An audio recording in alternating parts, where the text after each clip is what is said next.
any podcast, I just root through them. It's very hard to commit to one, though. You know, when you a new one and you're 15 minutes in, you go, Jesus, I have another 45 minutes of this to go. I've enough of this already.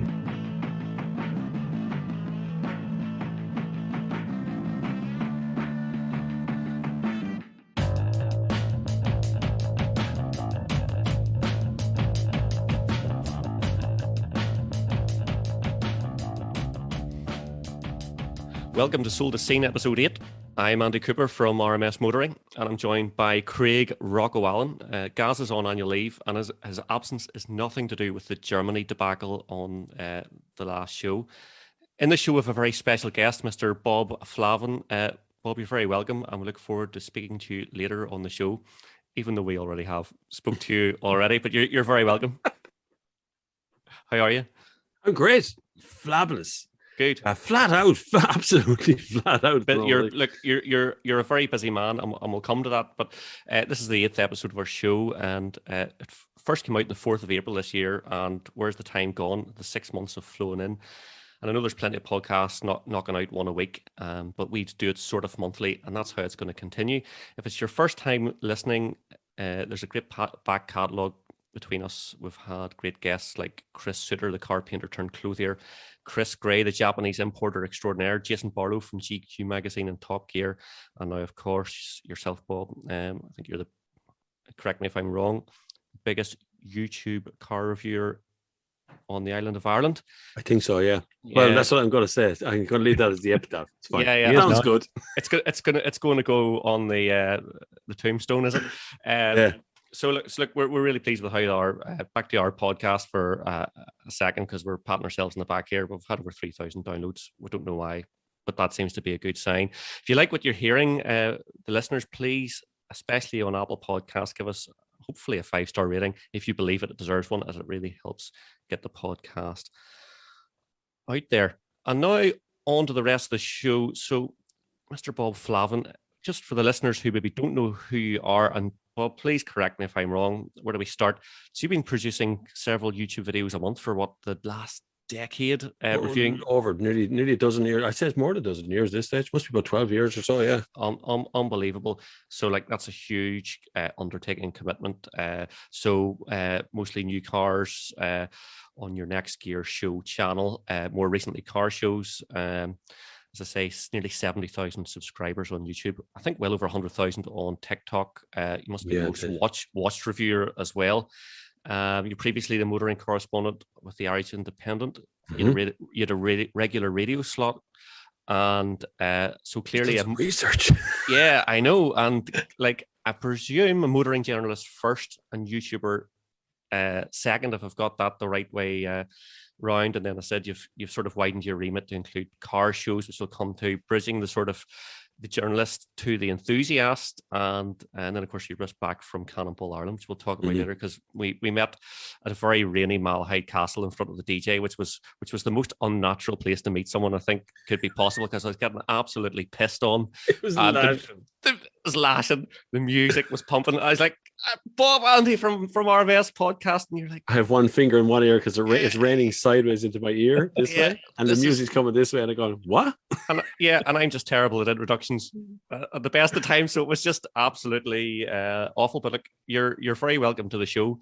And everybody should subscribe now. This is the part where you click the subscribe button, the download button, you give it 5 stars, a little review saying it's absolutely fantastic. This is where you point. This is if you were doing one of your videos in the car, you'd be pointing up to the or down or whatever it is to the subscribe button. I never know which direction it is. I always do this thing as well, because it flips in the screen and you're pointing at this, you're pointing at not that it come out the other side of the screen. It's wild. So where are you at the moment? Whereabouts in the world are you from, Bob? I'm originally from Kildare, in Kildare town in the Republic, and I'm living in Laois though. So I live in Port Laois, which is just like one county away. It's not that far away. It's only 30 minutes back from where I came from. But I have lived longer outside of Kildare town than I ever lived in Kildare town. So I moved out of home quite early. So I've always been used to kind of drifting about the place and moving into whatever I wanted to do next. I've never been easy to nail down, either work-wise or home life. I don't really stay one place very long. But I'm living here about 15 years. And we own the house, so I'm not going to go anywhere too soon because there's nowhere to go in Ireland.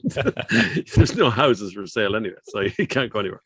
Oh, the world's just absolutely mad. If it's anything like the North, where house prices are through the roof now, and and gas and the whole thing with fuel and all, the moment the world's gone temporarily mental. Yeah, so I think it's coming out of lockdown. Consumption went through the roof because everybody suddenly could go where they wanted to go and do what they wanted to do, and then in the background of all that, you got Brexit going on, which is causes own frustrations of getting stuff in and out of the country. Because is the border open? Is the border closed? Do we need a sheet? Do we need a form? Do we need a thing? So I have a merch shop. Like we just sell T-shirts and things with Bob Flavin written on them, and they sell worldwide. But we see orders coming in from the UK going, oh no, here we go, because this is going to be a problem. Because there's forms to fill out and things you have to do. Like if I want to send something to Brussels or to France or anywhere, literally throw it in a bag, put a sticker on it, gone, disappears. But to England, it's different, or to Scotland or to Northern Ireland, it's different. Even though I could drive up and hand it to you easier than send it by the post. One of our last guests was actually a guy called Jason Bartle, writes for GQ. Jason. You know of him, yeah. So and he's from Bangor, actually, where Craig's from. I was on a trip with him only last week there over in France. Oh yeah, there you go. There you go. Now, all the modern journalists know each other. One way or the other. We kind of have to know each other because you run into each other all over the world, kind of reviewing cars. You see a familiar face and go, I met you somewhere like, Monaco 4 years ago doing something, It's always something. Yeah. Unreal. It's like Ireland, but bigger, I'm sure, because you can always bump into someone 6 degrees of separation or less. Yeah, you do. Yeah. It's weird who you will know. Like you've seen them many times on different little trips, but you've never actually spoken to them before or whatever. To just suddenly turn up beside you going, we're the only 2 people on this trip. We must get to know each other now. Yeah, unreal. I'm trying to think who else. My mind's now turning. What about Johnny Smith? Do you ever bump into Johnny? I know Johnny. Yeah, Johnny's a mate of mine. Yeah. That's cool.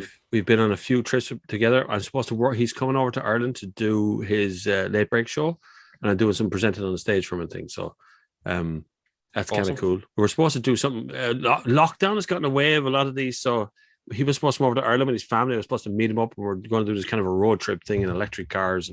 But then the way lockdown happened, it just couldn't happen. It just never happened.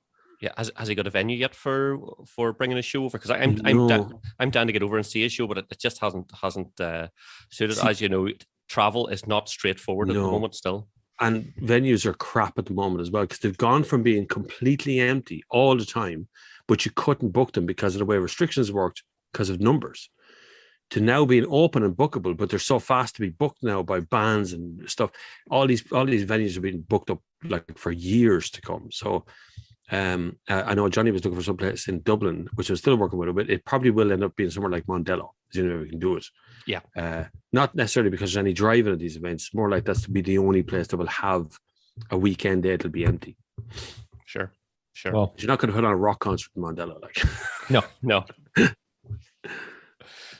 Cool. Unreal.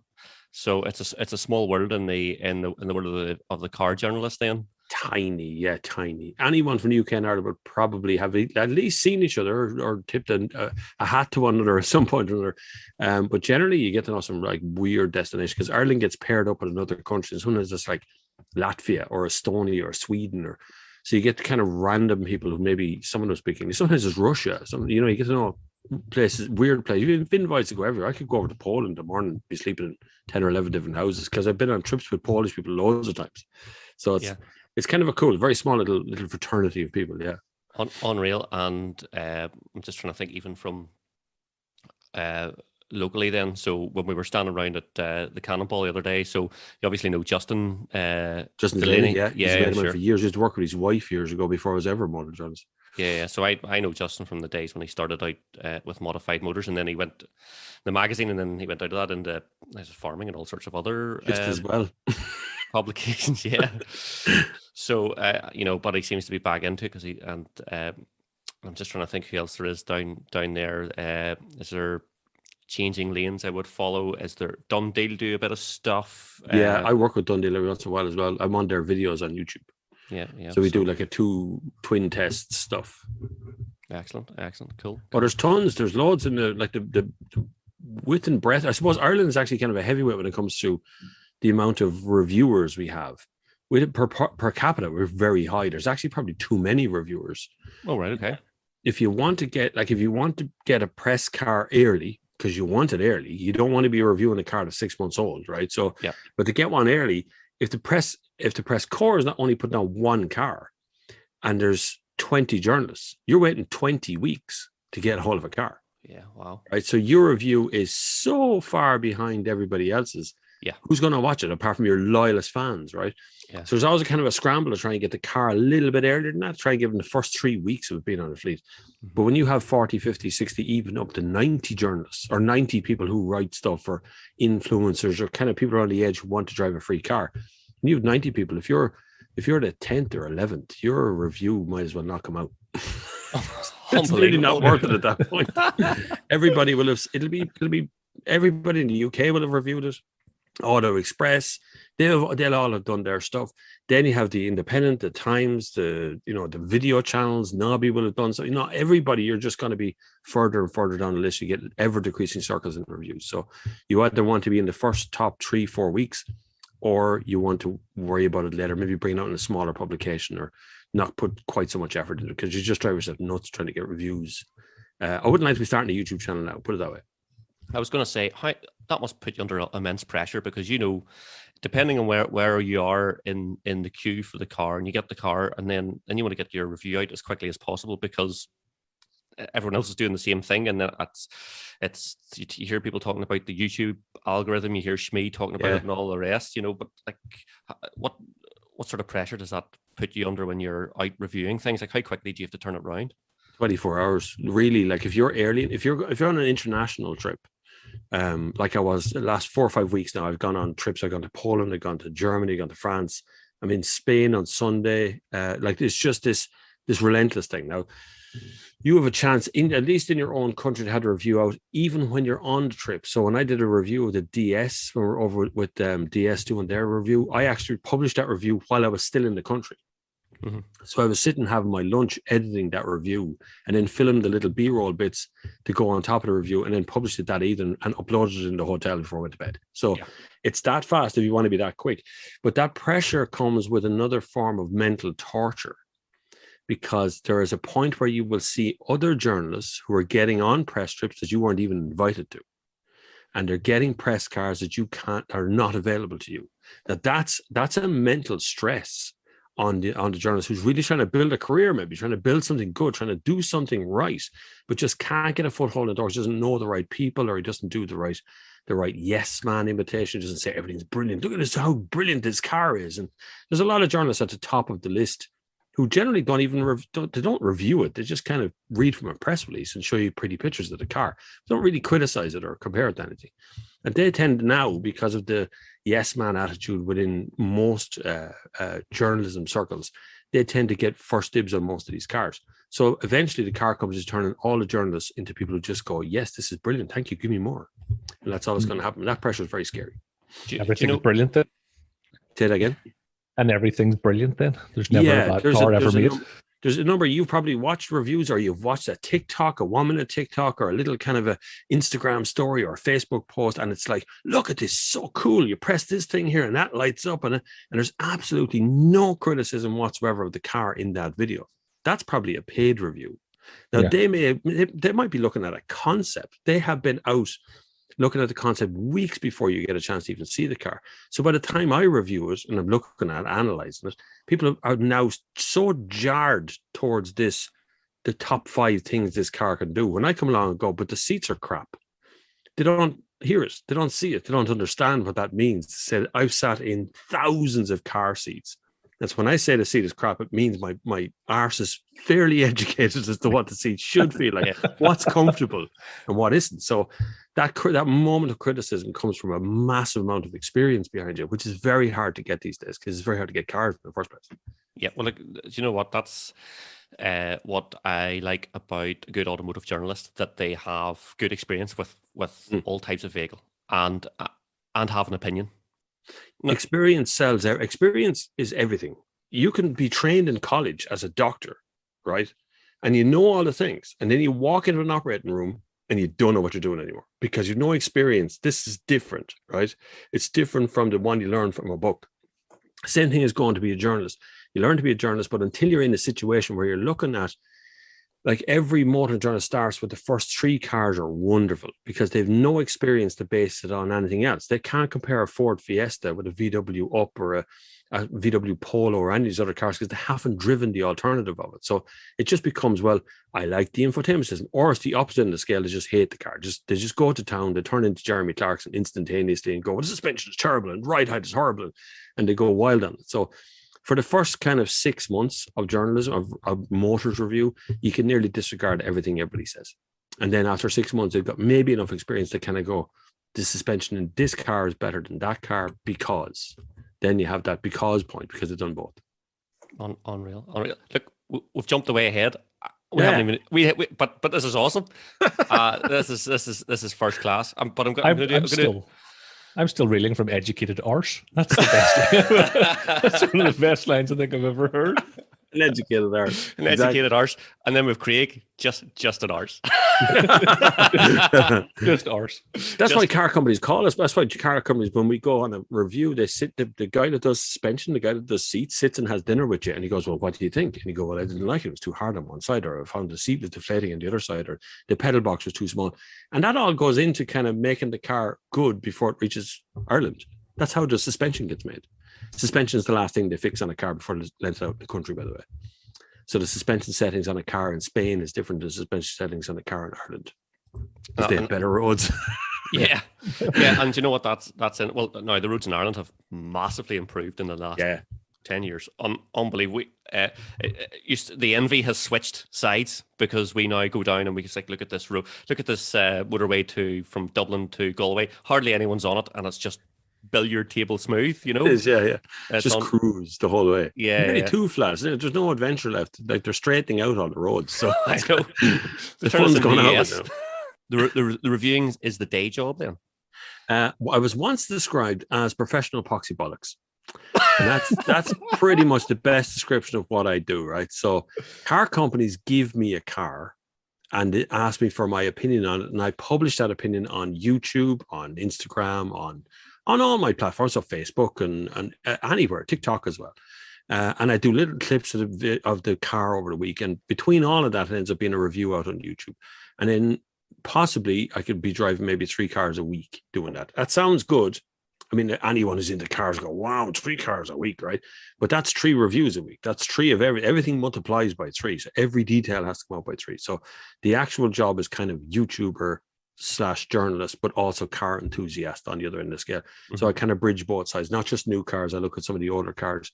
I'm making a film next month about an IS2, this month actually, about an IS200 and its relationship to Ireland and how that works in the Irish sense of why it's just so bloody popular here still. You know, why every young lad wants one. They're huge. Andy had one. I had one. Yeah, I did have one. Yeah. They're not that nice to drive.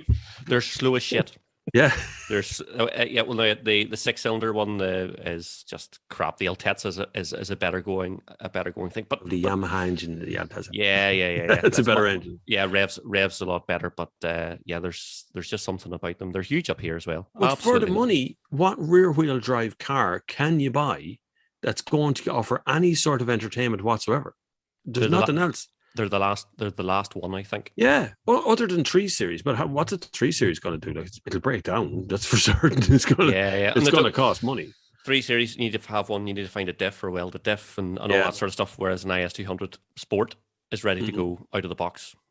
Yeah, so that's why I wanted to make a movie about it. Now, it's not just that; it's AE86. It's Soars. It's the Toyota relationship. Particularly, I think to Ireland, where it's much more popular here than it is in basically anywhere else in Europe.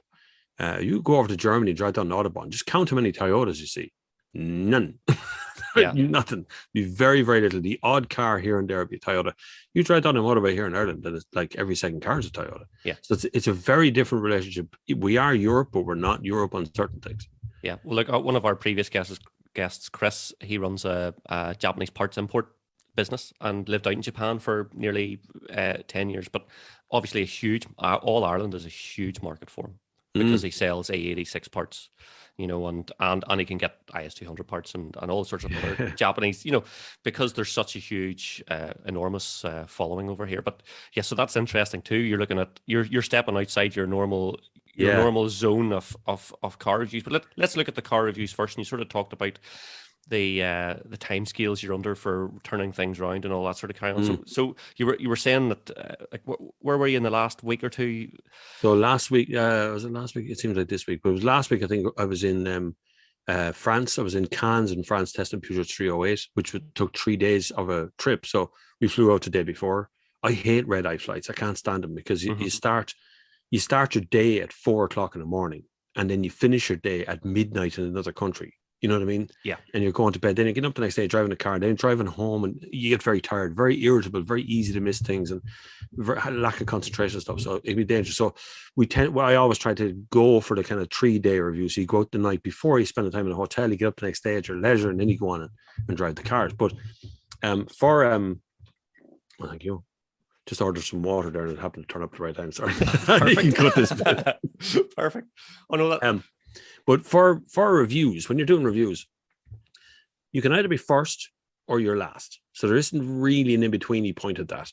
You can be with the first batch of reviews that come out, which in this country is the UK. So the UK tends to get the cars first, tend to get the reviews first. If you can be within an ass's roar of their review, you will get the spillover audience in this country. While they're looking at something else, the algorithm will present your review to the person. So they're looking at Matt Watson reviewing the car. The next thing up is your review. And that's what you hope that's going to happen through the algorithm.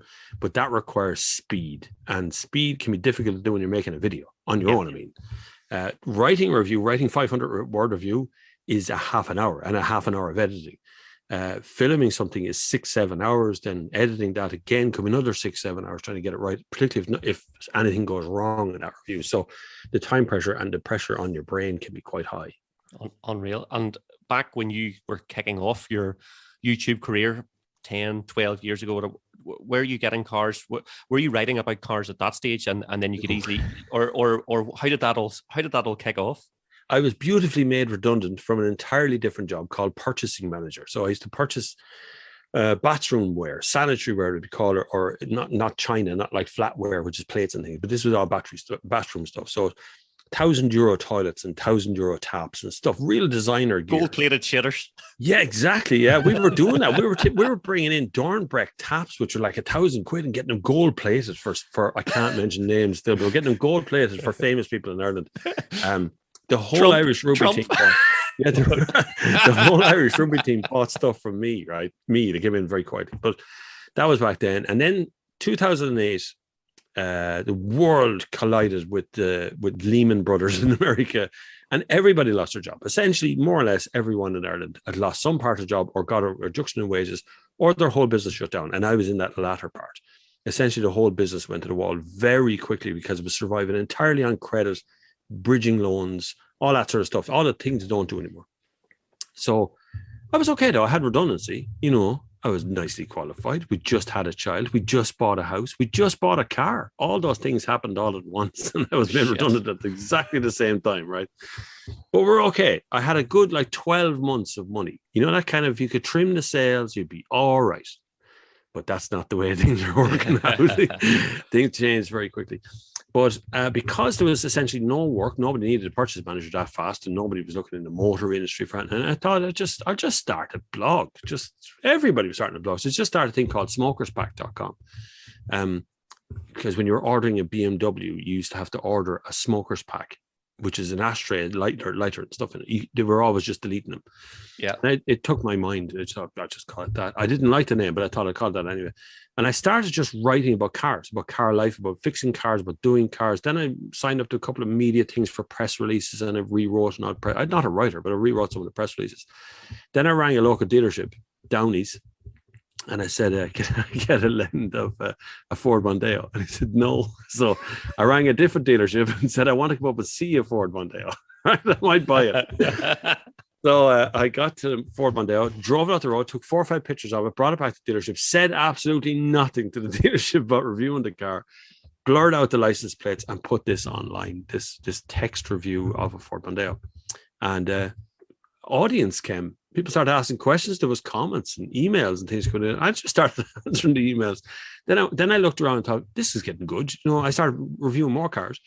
But as it got good, then I realized everybody was doing what I was. There was loads of places. It was TopGear.com, Auto Express. They were all doing these kind of text reviews of pictures.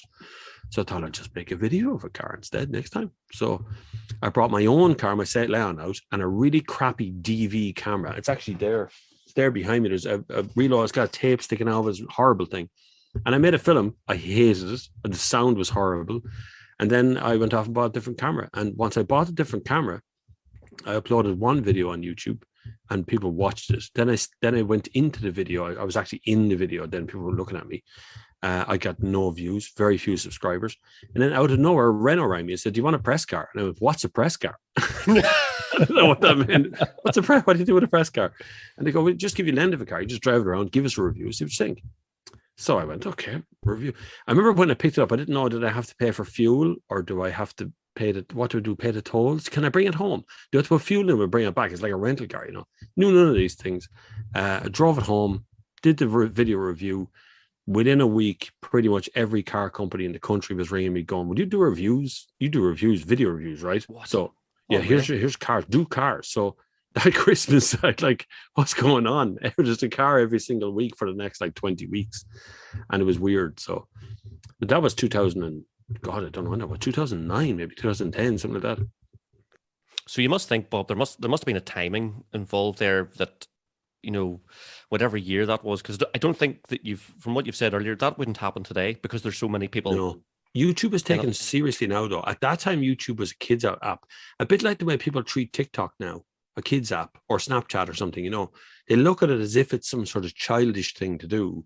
So when I started uploading videos, people were just going, look, sure, video is not future. You never make any money at that. And, that's just, it's only for kids. Look at YouTube now. It's like a TV station, right? So this is 10, 12 years later. And I get more when I'm on form before lockdown, when I was at the kind of height of YouTube, I got more hits per week than the Late Late Show would on TV. And most YouTube channels would be like that. So technically, if you take hits as viewers, I'm more famous than Ryan Tuberty. It's just that straightforward. Right? So you take it that way around. That's how that works, right? It's just take two different media formats and throw them together as one thing. But it's counted differently from television. Television is still seen as a sort of a halo thing, even though television is rubbish at the moment. Everybody streams stuff now. Everybody goes to Netflix or Amazon Prime or Apple TV or something and watch their stuff there along with YouTube. So YouTube's taken very seriously as an app now. But I think TikTok is the one that people are now saying is all about kids, but they've realized that I've become super famous on TikTok over the last 12 months, less than 12 months, 11 months. I've gone from being not recognized in the street now to being stopped every day for a selfie. That's just from TikTok. It's young people on TikTok. So you can dismiss these little platforms as childish things. And that's what happened to YouTube 10 years ago. People weren't taking it seriously. Now, all of the biggest car viewers in the world have a YouTube channel. And that's their primary outlet. But what made you think 12 years ago, when no one else was really doing it, that was the place to spend your time? So you've just been made redundant. You're starting to get these cars and you're starting to make videos, and it doesn't seem like a popular thing. But, was there something that you just thought, I really enjoy doing this, or it was getting the message out there? What made you stick at it for It's I don't know, a lack of self-doubt. If I'm deciding to do something, you probably never talk me out of it. And I hate being told what to do, which is the other part of that. So if someone tells me I can't do that, that's the worst thing to say. It's going to make me want to even more. So there's an element of a sort of an insanity, but I always loved Top Gear, Fifth Gear, the TV show element of it. Yeah. But to me to get on the TV show was going to be impossible. There's no Irish television show that could host what I do, and it was very difficult. But now suddenly I looked at YouTube and I could actually have my own car show. I could do Top Gear on a small scale on YouTube the way I want to do it. So that actually spurred me on even more. This ability to be able to be or to imitate kind of Clarkson, Hammond, and May, or kind of bundle them into one person and put them all onto YouTube at the same time. And once I still remember my first comment. I can still remember that excitement of the first person. It wasn't just a number that said 35 views. Somebody went, "You don't know what you're talking about when you talk about cars." It was the first comment. And I go, he's probably right, really, because I was only at to start doing it.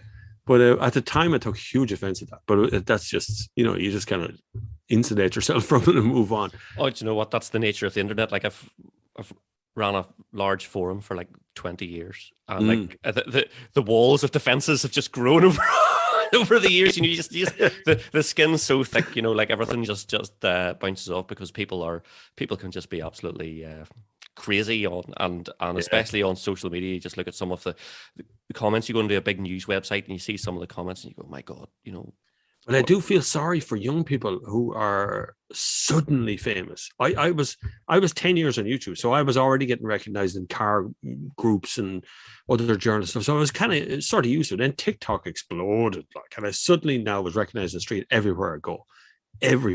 You become a little bit conscious of what you're doing when you're out in the public as well. But I can't imagine some young person who's never been famous goes onto TikTok, does one dance, and bang, they've got 6 million views and everybody knows them in the street. That's very difficult to deal with. Yeah. They don't have the defenses of an older generation person who can just go, yeah, right, whatever you said, Bob. Yeah. I'm famous, fuck off. Yeah. I make more money than you. Just leave me alone. So you're sort of veteran level now at this stage. So when when you see these new platforms like Snapchat, like TikTok appear, you're a lot more comfortable with working with them because of what's come before. I suppose is what you're trying to say. It's like gladiator school, you get used to it after a bit, then you go in for the big fights after a while. But I do create accounts every new platform, any new platform. You just create an account, even just to reserve my name on it. So if that platform becomes good, my name's at least there. It still says Bob Flavin, right? That's still at least there, or something similar to it. So when I created a TikTok account, I just went in and went, what's TikTok? And I looked at 5 or 6 dances, a few cats falling down the stairs, went, all right, sure, I'll create an account here and see what happens. And that was like last October, November. Well, like I think we need, if there's anyone listening to the show and they haven't heard you and haven't seen some of your reviews, I've one of my clips here from your review of the GR Yaris. I have a GR Yaris, right? And you love this car. Nice. What a machine! Oh, yeah. That's mad. That's not right. That's not right, Toyota. How can you manage to get that much grip from such a small car? And I think this is one of your you were talking earlier about some people who just reviewing a car and they're just reading off the press literature. Yep. Whereas there is sometimes, I think 90+% Bob Flavin. and I say this with love, that that that I think that's the appeal too, because you have the critical arse. Yeah, I've always tried to keep it. I've always tried to think of someone going on a test drive. When you walk into a dealership and you jump into the car for the first time, how do you feel? Like, you could be coming from a 15-year-old car to a brand new car, so you're going to be overdone by the whole lot. It's my job to give you the stuff to look at.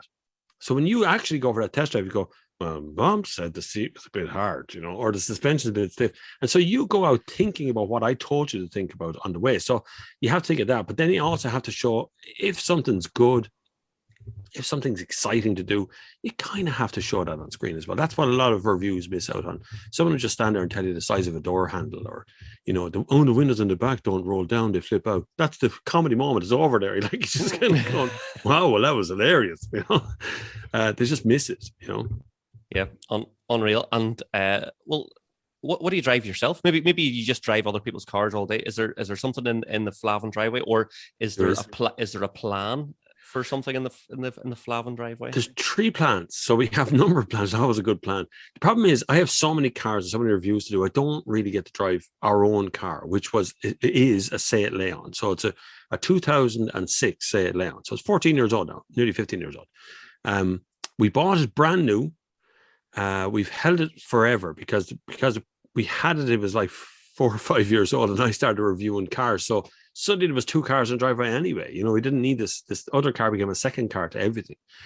So it does about 7,000 kilometers a year, and we spent about 2,000 euros on it recently, putting it absolutely bang back to normal, back to where it should be. Got a full service, got everything. That's the most I've ever spent on it. Mm-hmm. The plan for it was to leave it absolutely stock for as long as we could and then try and sell it as a classic. But I think that plan has gone out the window, as I kind of like to look at the V-Man wheels, and there's some lowering kits and things I could do to the Leon, which means my brain has gone, I could modify this car so easily. I've seen so many modified cars, they're so cool. But my wife is going, I like the suspension the way it is. And I'm going, but we could put some coilovers on, it'd be fine. It's just a little bit lower. Is this the effect rubbing off of you of some of the, so very recently you've started organizing some meets, I think in Port Leicester somewhere, wasn't it? So there was a distinct, there was lots of little meets happening in Ireland. So lots of car clubs are doing phenomenal work at keeping their membership happy, but there was no appeal for people outside the clubs or people from ordinary walks of life to come to these meets and actually get enthusiastic about modified cars. And I thought that was missing, because I can remember that from the 80s. I remember we had meets, there'd be 200 or 300 cars at the meets. There'd be people coming from all over the country to see this stuff, you know. And that was just word of mouth before the internet. And I thought we could do something again, because I was invited down to a meet called Salted Sundays when I started TikTok first. And we went down, it was the first kind of big meet that had happened in the country. And because my TikTok account was growing really fast at the time, and I said, I'm going on to Salted Sundays, then tons of people came down because I was going to that as well. So it became this like now notorious meet, shut down the entire Galway city, dragged the whole thing to a ground and all.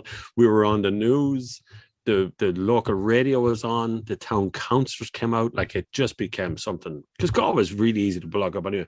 But then I realized there was a kind of a groundswell of people who did want to come along with their modified cars and show them off to other guys who were modified, but also to the general public.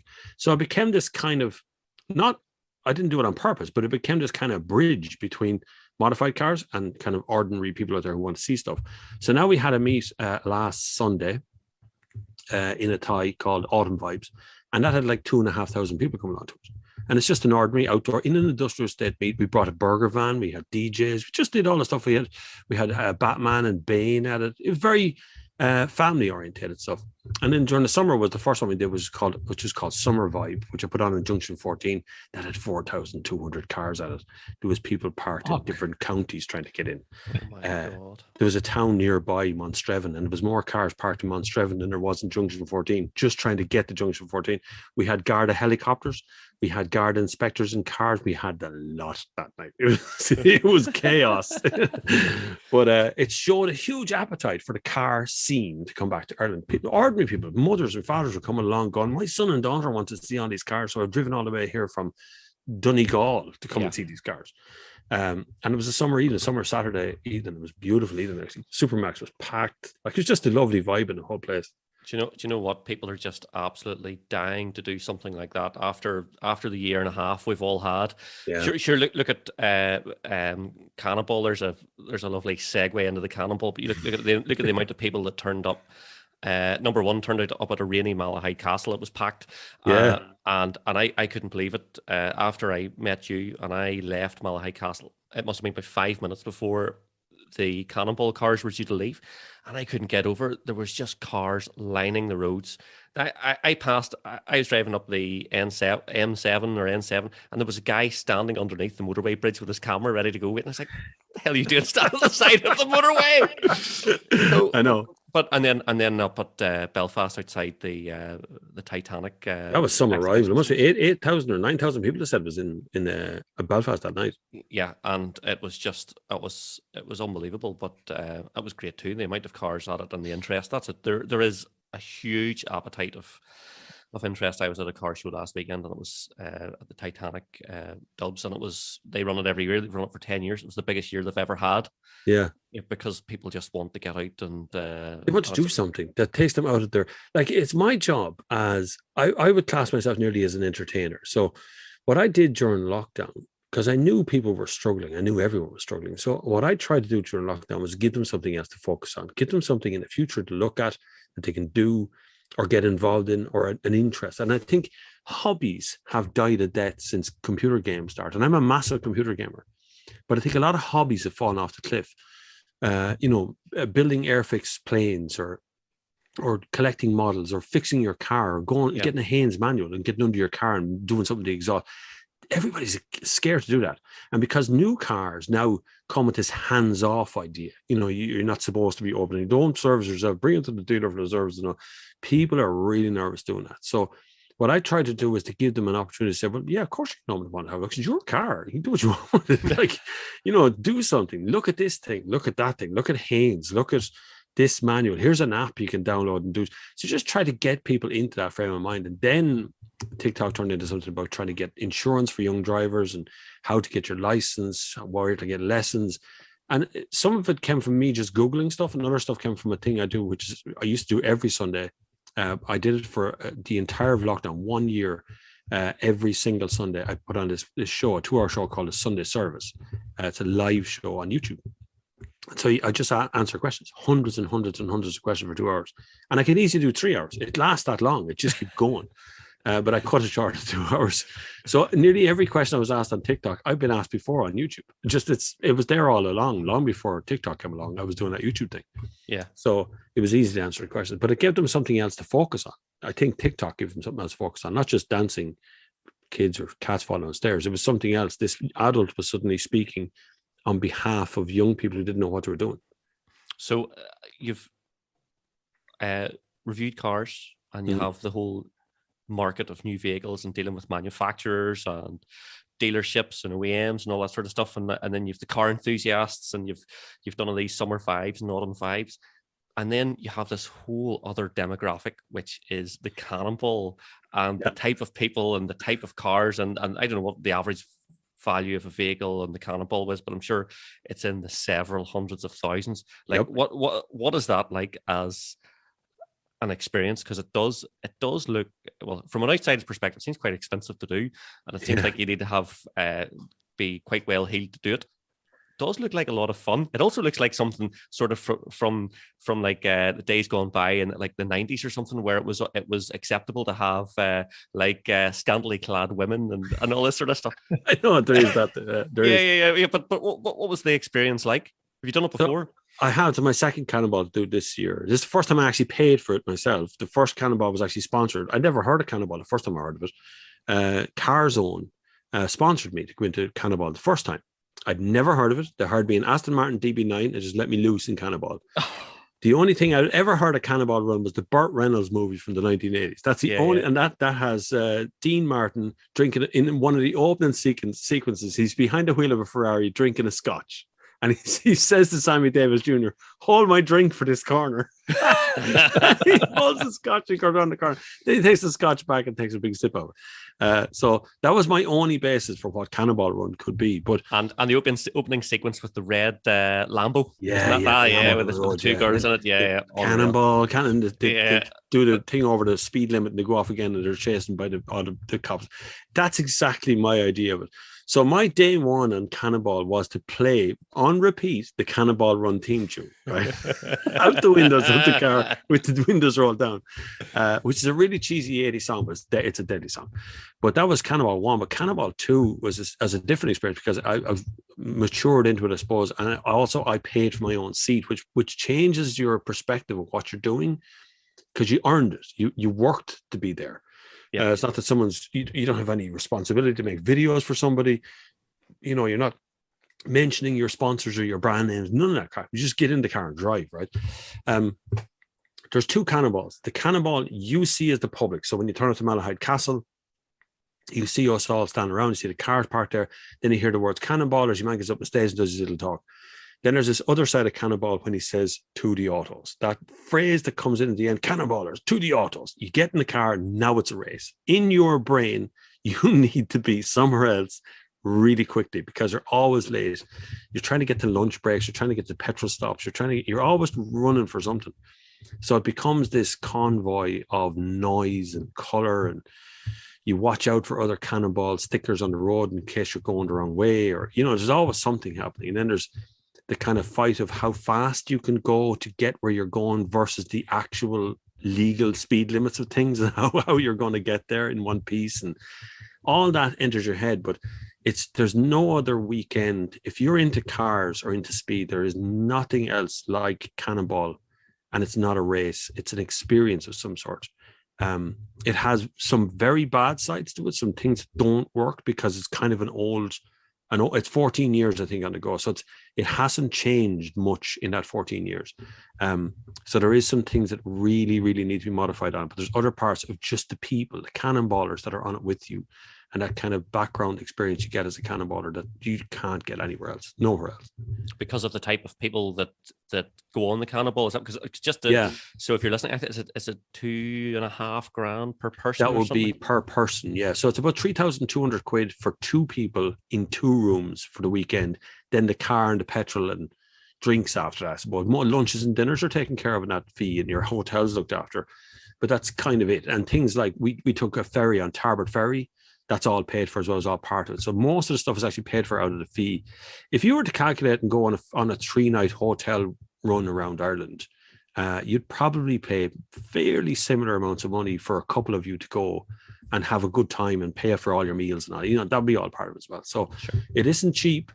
There is a donation to charity of it. There is some criticism over how much gets donated to charity from Cannonball, but realistically, it's an experience like there's nothing else. I don't think there's any other run that anyone else does that comes to the crowds, the circus.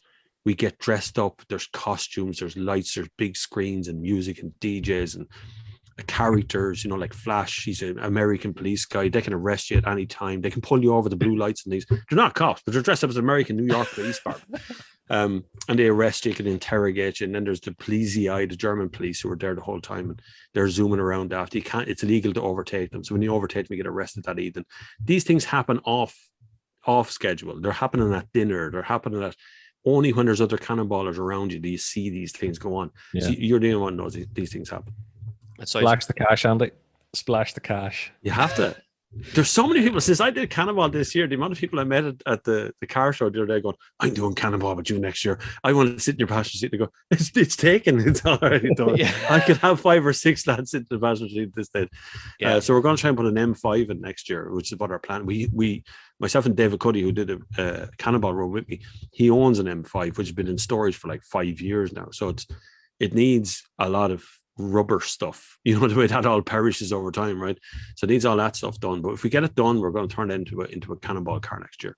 Because this year you used a new Supra. The new Toyota Supra from Toyota Ireland, they handed it to me. They went, I don't know what a Cannonball is, but sure, you want to do it, so you might as well go ahead. And then that Supra has become the most famous Supra there's ever. Millions of pictures of that. It's in videos all over the place with young lads screaming my name as it goes by. It's the freakiest experience. Driving through Kells, not like here's a wall. That's Bob Flavin Supra. It was wild. Do you know what? It was interesting because when I left you guys at Malahide Castle, I was heading down to Mondello for a track day, and I was really early, so I stopped off at the petrol station to get a cup of coffee and chill out and do a few meals and stuff like that there. And then all the Cannonball cars come in, but that's the interesting thing about the Cannonball as well. Also, we're not a petrol at the same time. Yeah, exactly. Well, number one, some of the stuff you're talking about, I think you'd only get away with it in Ireland. Yeah. But also as well, sometimes some of that stuff could seem antisocial in other setups, but the way the Cannonball comes in, like you say, it's like the circus comes to town. You see smiles on people's faces and kids going out to see the cars and all the rest. And then I watched some of the videos of you, you were in Kales and all the rest, and you guys just get mobbed. Yeah. My car got surrounded. My car got stopped on the road. I couldn't see out the front with the amount of lads pointing cameras through the windscreen at me, because they were just like in a sort of a contained spot. We had an optional petrol station stop there, but it's only a small petrol station, so we couldn't just drive in and park. You could only go in if you're going to get fuel, and I didn't really need fuel, so I thought no more about it till I got to Kells, and there was just mobs of people in Kells. And then we went up the road again to there was a castle up the road. I can't remember what it's called now, but same again, mobs and mobs and mobs of lads hanging around the place. But it is a very, like if I was actually famous, if you were like Beatles famous, it must be scary, because I got a bit worried. I thought I was going to run over somebody, or, you can't move the car forward because it's just all around screaming at you, looking for the next picture, but it's wonderful. Such really positive people. unbelievable. There's a picture somewhere of there's a ute, like the pickup thing that's black black and yellow or something like that. And there's a picture of him doing a huge burnout, and there's like 2 or 3 Gardaí standing watching. It's true, yeah. We did all that. I put up a video of his ute. We put Flash, who's the American police officer, on the flatbed part of it at the back, lying face down, pull down his trousers so his butt's out in the air, and then Pat does this huge long burnout. It's on my TikTok account. He does this massive long burnout, and Flash is just hanging on to the back of the thing. But we were going through Belfast. It's weird how Cannonball kind of legitimizes things. People want you to do this stuff, We were going through Belfast, and every time we got to a traffic light, we do a burnout. Every time. Just the whole place just turned into a cloud of smoke. Everything would. It's just all around us. Every car. People who weren't even in Cannonball were doing burnouts. There was Porsches and things beside us. And they were just doing these burnouts beside us. We're going to go, who's he? I would like to point out, I didn't take my Porsche down. That's okay. Yeah, there's a little bit of deniability involved. Yeah. We all, at some point of the weekend, I think even at toll bridges were an event. We'd get to a toll bridge, it was surrounded by people, the whole place turned into a massive cloud of smoke. As sort of impatience, you want to get on, and the thing that's slowing you down makes a lot of, everybody just suddenly burnouts all over the place, and that's doing mad stuff. And for some reason, that's okay. When I know eventually someone's going to go, no, health and safety is dangerous, but I think it's kind of expected with Cannonball, Yeah. So just unbelievable the draw it had. As I say, I'll post some more pictures up in the show notes as well, and I'll hook out that video of the arse out burnout. Since you're an arse expert, as you I am actually, already I have a very educated arse when it comes to cars. Most educated arse in Ireland. Unreal. I testyourseats.com. So what about lockdown? How did lockdown? So I can tell how lockdown has maybe changed things. You've maybe went out and looked at the car enthusiast community, but back last year, how did that affect your day job? I don't remember the first lockdown. There was a 6-week lockdown promised, right? Everybody went, sure, we cleared this up in 14 days. And then it became 6 weeks. And now here we are, like 2 years later, we're still going, still isn't fixed. But the first 6 weeks, everybody was behind lockdown. You remember that time where everybody felt it was a good thing? This is cool. I can plant some vegetables in the back garden, get a bit of a suntan. This will all blow over soon enough, right? We just go to the off license, get some wine, have a lovely little wine and cheese dinner just with us in our little cocoon. 6 weeks later, you're climbing the walls thinking, I got to go outside. Yeah. I've got to go further than 2 kilometers from the door. This is driving me nuts. So the lockdown lifted a little bit, and then it was back on again. But the second lockdown that no one was behind was the time where I started producing documentaries on YouTube. So I made a documentary about Tesla, Nikola Tesla, the real guy, as well as Elon Musk's Tesla, which he didn't invent Tesla. But I also made a documentary about the origins of diesel and how Rudolf Diesel was the guy who invented the engine, not the fuel. He wanted to run on peanut oil. These kind of weird little blips in history that changed everything for everybody. And then I talked about the invention of the actual motor car. And how Henry Ford worked with Thomas Edison to make electric cars first, and all this kind of stuff. And the more I made these kind of creative things, because I wasn't getting press cars, the more people latched onto my YouTube channel for more of these kind of creative ones. And so this suited me down to the ground. And then I discovered TikTok. And I sat one evening I must have lost 4 hours in TikTok in a blink of an eye, just going scroll. What is it with this app? It's amazing. This little tiny short form vertical crap video of some person dancing is brilliant, right? And then I thought I have to create an account because you can't comment without an account. So I created an account. And then I made a TikTok. And nobody watched it. So I made another TikTok and 2 people watched that and 1 person asked a question. That was October. By November, the middle of November, I had 10,000 followers. Like it just went like a blink of an eye. Unreal.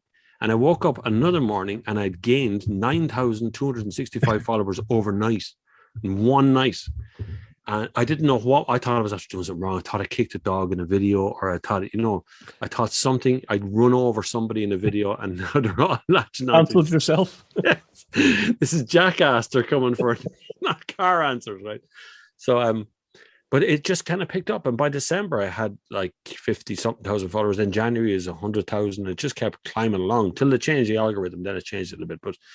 But TikTok brought something for everyone. I mean, I don't know if you ever heard of an app called Omegle. No. It's like random chats with people. You just go online, you turn on your webcam, and you randomly sort of shuffle through people. And if they're not showing you a penis, if there's a face there, you're doing well, right? It's a weird app. It's a really risky thing to be doing. Right? I'm here for the arses.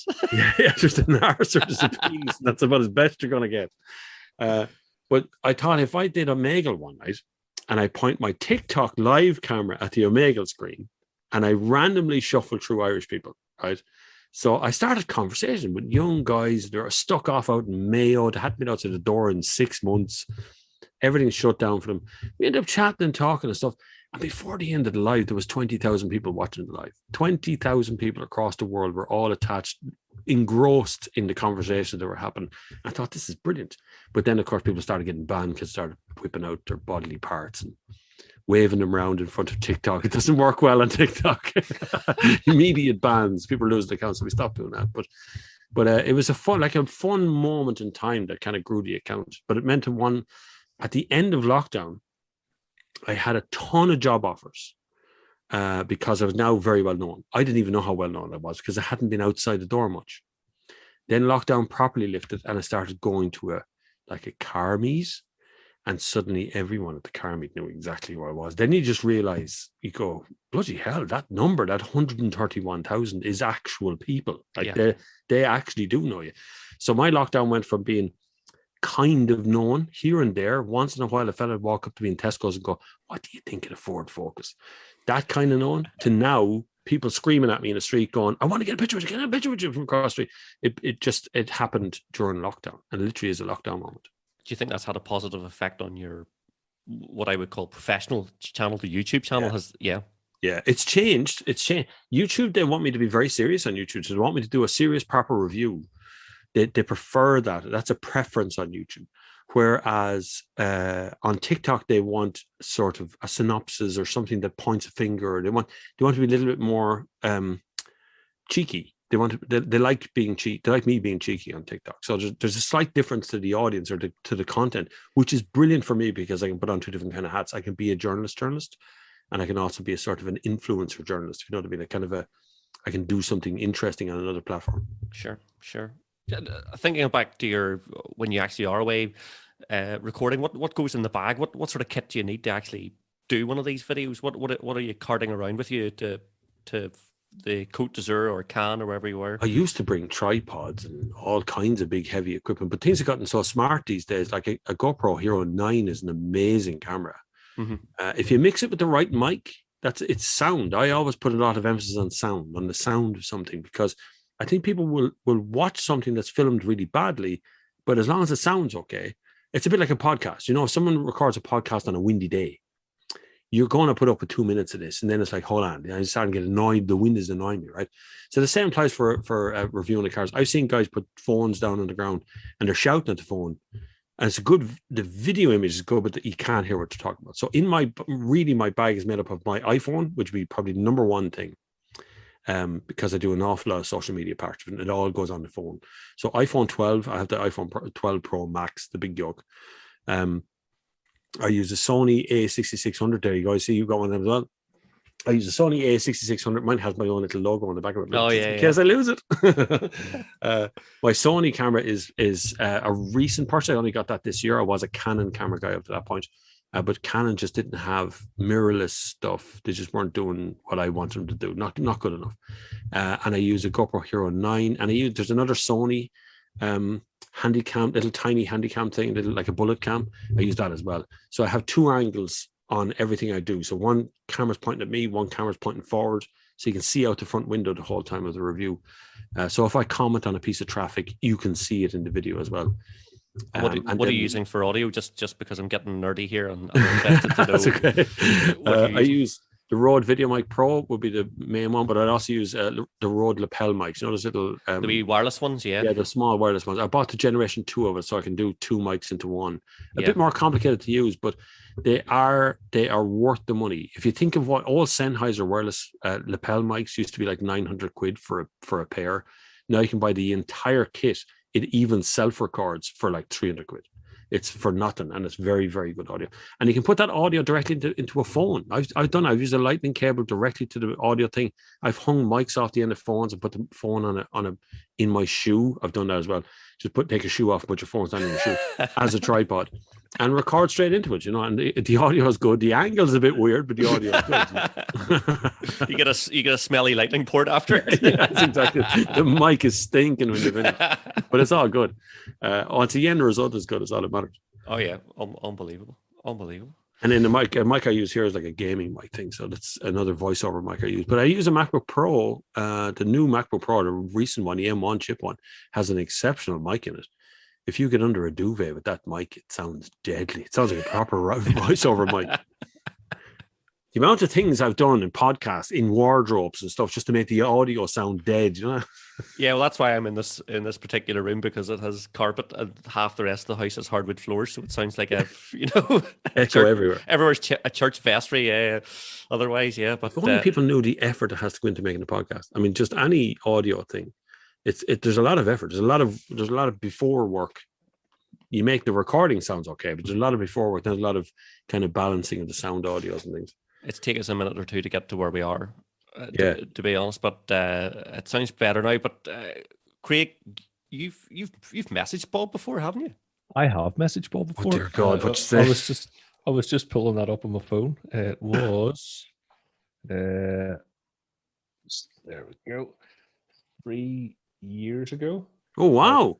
I was asking you about a BMW 640D or an A6 by TDI. All right, yeah. Incidentally, I bought neither. I bought fucking Touareg instead. It's like it though. It's the similar sort of family, right? You told me to buy the bi-turbo in the end because I was coming off the back of your 640D reviews, both of them. Yeah. Do you still love the 640D? I do. The Grand Coupe, the Grand Coupe is still one of the finest cars BMW's ever produced, heavily underrated, and is only getting into its stride now. People are only realizing how good that car was now that they're looking for it secondhand. Didn't really buy a lot of them new. The A6 bi-turbos makes a fantastic noise. It's kind of a fake noise, but it makes a fantastic noise, and it's incredible power and real good grip. But I just think I think 80% of happy ownership of any car is actually looking out the window at the car and saying, I'm driving a cool car. My car is cool. And when you drive by the window on the main street, you can see your reflection and you kind of go, wow, that is a super sexy guy at the wheel of that car. And it's actually yourself you're talking about. That is, the rest of it is a fuel economy and, tire prices. Yeah. That's the other bits of it. That's the other part of happy ownership. But just looking at it is more important. And the BMW 6 Series Grand Coupe, boom, every possible cover. I think I watched that review maybe, 5-6 times. Is that the one where I grabbed the bonnet and kissed the car? That thing? Yes. That's the one. That's the one everybody talks about. Yeah. Because it's one of those moments in time where BMW just absolutely nailed. They nailed it once before in the 5 Series. Chris Bangle designed 5 Series. Everybody hated the look of it. Round 00. Everybody hated the look of that 5 Series. Now it's a complete collector's item. Now everybody wants to collect it. They want the estate version of it because it gets better over time. I thought it was a gorgeous car at the time, but it got fierce bad reviews. That was before I used to review cars. Bangle's a very divisive character, but I agree in the 640D because I had one for 2 years. Oh, well, yeah. It was Anastasia. No, I did. I had a 640D coupe actually, but it's spoiled.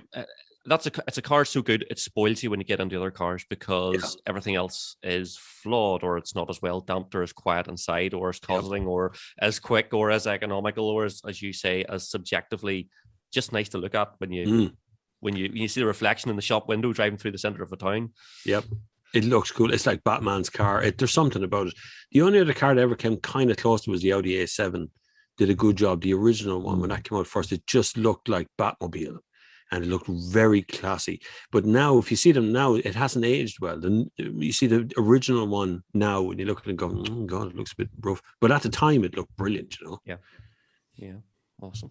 Design in car industry terms, I suppose, design is a fleeting moment. Like anything else, cars have to be classy, they have to be classless, they have to be cool, they have to look a sharp design, and then they have to be safe as well, and they have to be economical, and they have to do all the things the car is supposed to do, as well as, so they intrude into every part, which is why car companies and watch companies put a car in the background of their shots, or when you look at a car company's photograph, there's an airplane in the back of the shot. They're always trying to appeal to that sex appeal element. They always try to get that point. And do you think that the EV market, that's a difficult sell for them? Because I don't think an EV is as sexy for some of these, you know. You see, that was going to be the question. It's about as sexy as the MacBook Pro, you know. It's not. They're not sexy. Although a friend of ours picked up a Tesla Model 3 Performance yesterday, brand spanking, bought it for his birthday, and he is currently just flying about Belfast, enjoying the extreme acceleration. That's one of those cars. In 3 weeks' time, you see, on a cold, wet, windy Belfast morning, he'll get into that car and go, I don't want to do the accelerator. I'm sick of it. You know, that wears off. That kind of, it's like buying a new dishwasher. You know, you wash everything in the house twice because it's just so cool to do it. And then after a while, it becomes a chore again. It becomes a normal thing. So I think there's an element of electric cars are there to solve a problem. And if you go back in time, cars solved the problem of horses, right? So cars saved horses from death. Because when horses were the taxis or the trucks or whatever, they were beaten to death. They were badly fed. They were skinny. They'd fall down the street. They were beaten some more.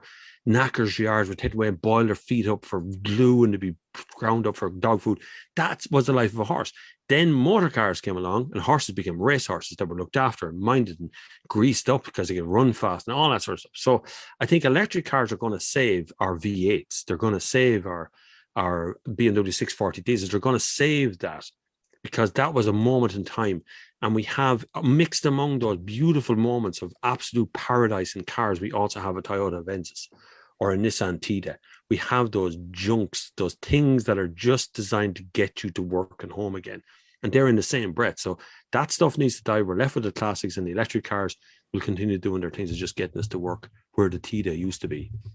We're gonna come back to EVs in a second, but there's something else just popped into my mind every time that I cross the border, and because there is a slight difference in vehicles between the north and south now, and part of that is your absolutely crippling VRT, which is just mental, and my heart bleeds for you to thinking there's me with my. I was chatting to a guy at Mandela with the GR, and he's like, how much is 33 sterling? And he's like, well, they're like 50,000 euro here by the time you add on the VRT. 56 grand, I think it is for a sport version. Yeah. Which is what 33 and a half grand or whatever is what my car was with a circuit pack. So it would make it, even with conversion rates, it would make it probably about 40 grand here for the same car with the circuit pack. So you're paying 15, 16, 17 grand in just plain tax. It's just a tax man putting his hand in your pocket and taking money out of it. That's all it's for. It literally is for an Irish license plate. We changed the law so you're required by law to have the license plate. And then we brought in a tax on the license plate. So you have to pay the tax to get a license plate, but you have to have the license plate. So there is no way around this insane law. You pay two kinds of VRT in Ireland. One is on a new car, so you pay that to the dealership. The dealership puts that in the bank account and pays it out to the revenue once a year. That's one type of VRT. The other one is on an import. So if I go up to North and I buy a Northern registered car, bring it down here, I go to the NCT centre. They tell me what the settlement fee of a VRT is. I pay that, then I get an Irish license plate. And that's kind of the only two VRTs. And then you have your annual motor tax is much more expensive than ours as well. Far higher. We have two kinds as well. So we've one that's based solely on CO2 emissions.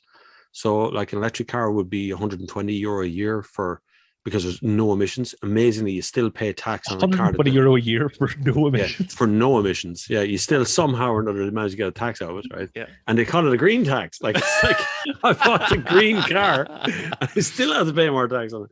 And then you can have the other end of the scale, it'd be like 2.5 grand for the worst sort of high emissions cars. Would be up there. But then if you go previous to 2008, that law changed in 2008 is based on cubic capacity of the car. So a 1.6 liter petrol would be €500 a year back in 2007, like my car. So really high tax, penalty tax on older cars. It was done by every 100cc, wasn't it? So Yeah. 1.5, 1.6, 1.7, 1. Yeah, that's absolutely crazy. Tiny little increments, but it meant a lot. Like most cars sold before the tax change, most cars now would have been 2 liters. You would have got a 2 liter petrol, 2 liter diesel, maybe even a 3 liter diesel, because the tax wasn't punitive. People were able to afford it at the time. Once it went to CO2, sales of cars fell off a cliff. Anything with high CO2 died. So like a BMW 5 Series from 2007 to tax would have been about £700, €700. After 2007 or 2008 was a tax change, went to CO2, it became €130. So which one are you going to buy? 1 year apart, because they changed the CO2 emissions. Wow. So the sales of the older cars just died instantly because the newer cars are much cheaper to tax. Unbelievable. And we've kept with this stupid ethos ever since because it makes money for revenue. Yeah. The tax on an EV. I don't get that either. No, yeah. There's an import duty, there's a VRT on EVs, and there's a road tax, motor tax, which is actually an environmental tax. So we don't even call it motor tax anymore. It's not a tax on your car; it's a tax on your environmental emissions. And yet EVs have to pay it 130, 120 a year every year. Yeah, because they know if they put it to zero. See, it's zero in the UK, right? So if they put it to zero, they know everyone's going to buy an EV and no one's going to pay tax. And that's the rationale for they want you to buy an EV, but they want you to pay tax on the EV. Yeah, it's crazy. Well, I think that's probably going to be the way it's going to have to go in the UK, because there's allegedly stopping making petrol and diesels by 2030. So we all have to be driving these EVs, and there's going to be no road tax. I think that's insane, though. And the other thing is you can't get red electric. Exactly. So like I don't know if you have, is it blue or green diesel in the south? You can't get green electric, I suppose. Can't get special electric. Get a solar panel and attach it to the roof of your car, drive around with it plugged in permanently, or a diesel generator in the boot, which is seen in America, which is the funniest thing I've ever seen. Guy bought a Tesla and put a diesel generator in the boot, so when he runs out of electricity, he pulls over, plugs it in, turns on the diesel generator, and waits for it to fill up. It's brilliant. Oh, it's absolutely mad. Another thing, that I noticed when I crossed the border, there is a fascination with saloon variants. So you guys don't seem to go for the hatchbacks, but why? So we have a Ford Focus hatchback would be probably a big seller in the north, and then I go across the border. And it's a saloon version. It's a saloon, and you guys love saloons. There's saloons everywhere. It looks stupid, and everyone goes, "Wow, it looks stupid," but I'm going to buy it anyway. Yeah, totally. I don't get it. Give me a saloon. Ourselves and China are the two biggest consumers of saloons in the world. That's on tick per capita now. Not China, obviously, has much more population, but per capita, we used to buy or still buy more saloons in the world. It's moved now to CSUV, so you have that crossover small SUV thing going on right now, which is they're not SUVs. They're hatchbacks with a big body on them, right? That's all that's after happening there. But people are buying those SUVs now in droves. But we used to sell far more saloon cars. Saloon was seen as a sort of a premium version of a car. You bought a saloon because you had a little bit more money than the guy who bought an Austin Princess. You went off and bought a bigger MG or something. You went off and bought something a little bit bigger, a bit more saloon. And so it's kind of stuck around. The Avensis was a huge seller here. The Carina came in a saloon. They all came in a saloon, but most money came out in hatchbacks in the UK. So you go look into the used car market now, there's a flood of saloons, but they all came from Ireland. Yeah, unbelievable. Then there's some other good stories around cars made in Ireland. We used to assemble cars here in this country, on this side of the border.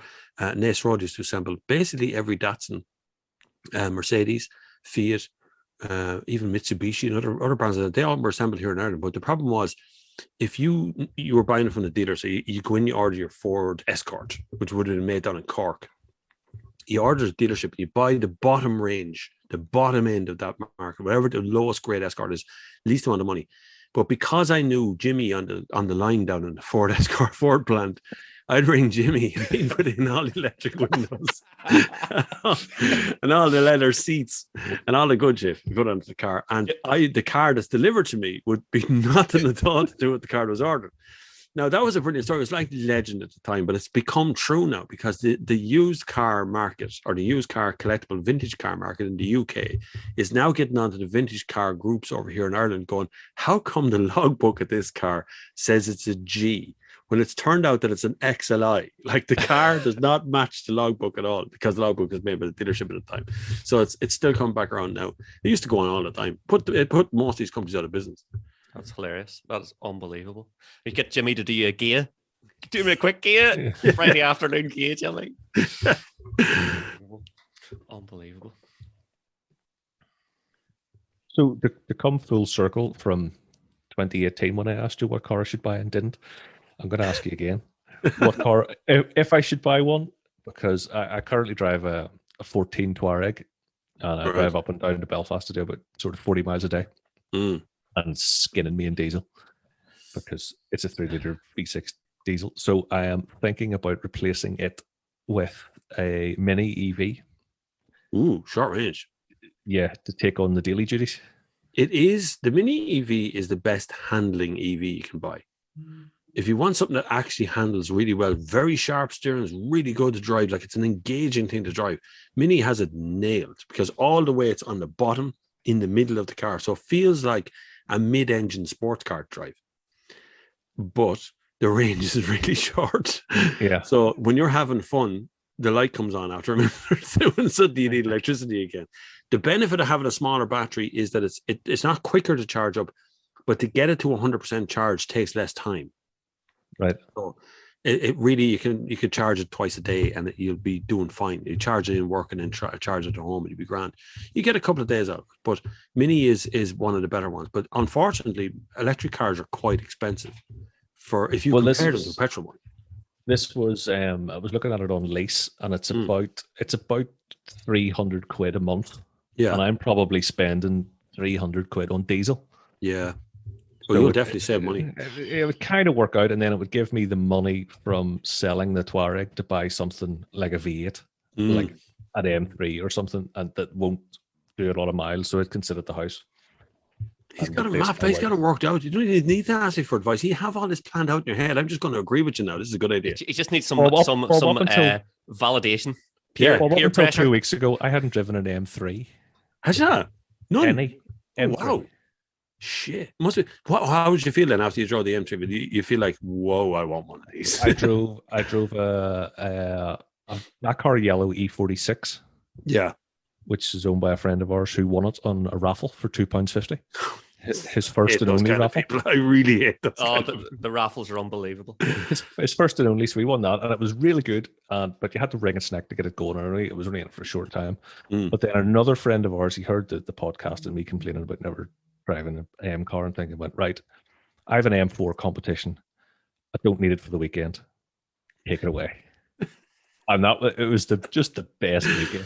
Bye, darling. I'll see you in a few days. It was fantastic. Full tank of super through it. 3 days. It was the most fun I've ever had. Yeah. But it's still 45,000 quid. It's big money, yeah. Well, it's more than that here. It's 79,000 euro. Yeah, well, a new one, a brand new one here is 80k sterling for the new competition. Yeah, ain't cheap. No. But you see, if you have it for a weekend car, so it depends what model you want to go for. But like any M car is cool. They've all got their ups and downsides. No matter which one you pick, you're always going to have someone go, no, the E63 was better, or the E60. There's always going to be an adverse thing. It's the smile on your face, and you definitely want a V8 engine. It's the smile on your face, though, when you plug it into sports mode and you put your foot down and that gurgle comes on behind you, and suddenly you're going like the Millennium Falcon in Star Wars. You know, you're zooming on the road, and that just changes everything. That puts a smile on your face. And then an electric car as your daily, which you're buying something that it will give you a little bit of a laugh as well, you know, because it's got its own kind of quirks and weirdness and speed that it does. They're what I love, for some reason, women don't like me to say this, and it was very squirty, right? So that's a great word to describe electric cars, because 1 minute you're doing nothing, the next minute, little squirt on the pedal, and boom, and you're gone. You disappeared like Pac-Man over the hill. That sounds fairly promising. Squirty. Yeah. I've done the man-mas on it, so it kind of works out. Yeah, of course it does. But I like, can you're not- rationalize this at some point. You're not going to get any satisfaction out of your mini EV. Like it is just a commodity purchase. It's like Pete's dishwasher. It's like a mobile phone. It's your carbon offset. That's what it is. It's my carbon offset. It's your carbon offset. I'm offsetting my V8 by buying a little mini here. Look at this. Offsetting my carbon. That's perfect. Yeah. i3 is worth a look as well while you're looking at those kind of cars. If you're looking at the second-hand i3, BMW i3, it's the same platform, same underneath platform. Really good. Have you got kids? I don't know if you have kids or not. No. No, well, then you don't give a crap about the back doors. The back doors in the i3 open suicide style. They open backwards. But you have to open the front doors to open the back doors. So it's a pain when you've got kids, but if you've no kids, you don't care. But they're really squirty little fast things as well. And you can pick them up reasonably priced now, secondhand, and they're holding their value. They're a nice little car to drive around in. Ideally, it would be an Ioniq 5, which you've got coming, Andy, you bollocks. Yeah, so I'm not. Have you driven the Ioniq 5 yet? I have. I hate them. Just saying. Really? Really? Why? Tell me more. So I do. I still write blogs for the RMS motoring website, and so I get now and again get things for review. I had the i30N, which was good car. Yeah, great car. The new DCT, and then I've got the Ioniq 5 coming, which is a Project 45 special edition one. They look awesome. Johnny Smith did a brilliant review of one. Have you a video of? I haven't done a video review of it. No, I have driven it because Hyundai don't like me driving their cars because they said their Hyundai Ioniq 4 was the worst electric car I'd ever driven. It's the first line of my video. The first lines I say out of my mouth is the Hyundai Ioniq. It's the worst electric car I've ever driven. Shooting from the hip. Yeah, because it was the last of its kind. It was the last, and I was right. I was right because it's gone. They dumped the whole car and brought out Hyundai Ioniq 5, which is not even slightly related to 4. Totally different everything, right? Because the Ioniq 4 they put in more batteries to make it go further.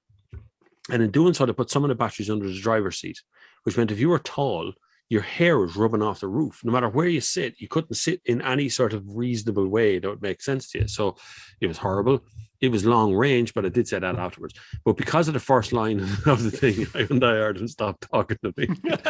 And so I've had to get a lend. When other journalists get the car, I take a loan of it from them while they have it, so no one knows what actually drives it. So just to keep up to date what it's like. But I didn't do a video review of it. No, it's not a bad car. I think looks wise, I think Kia are doing a better job on the look of the car than Hyundai.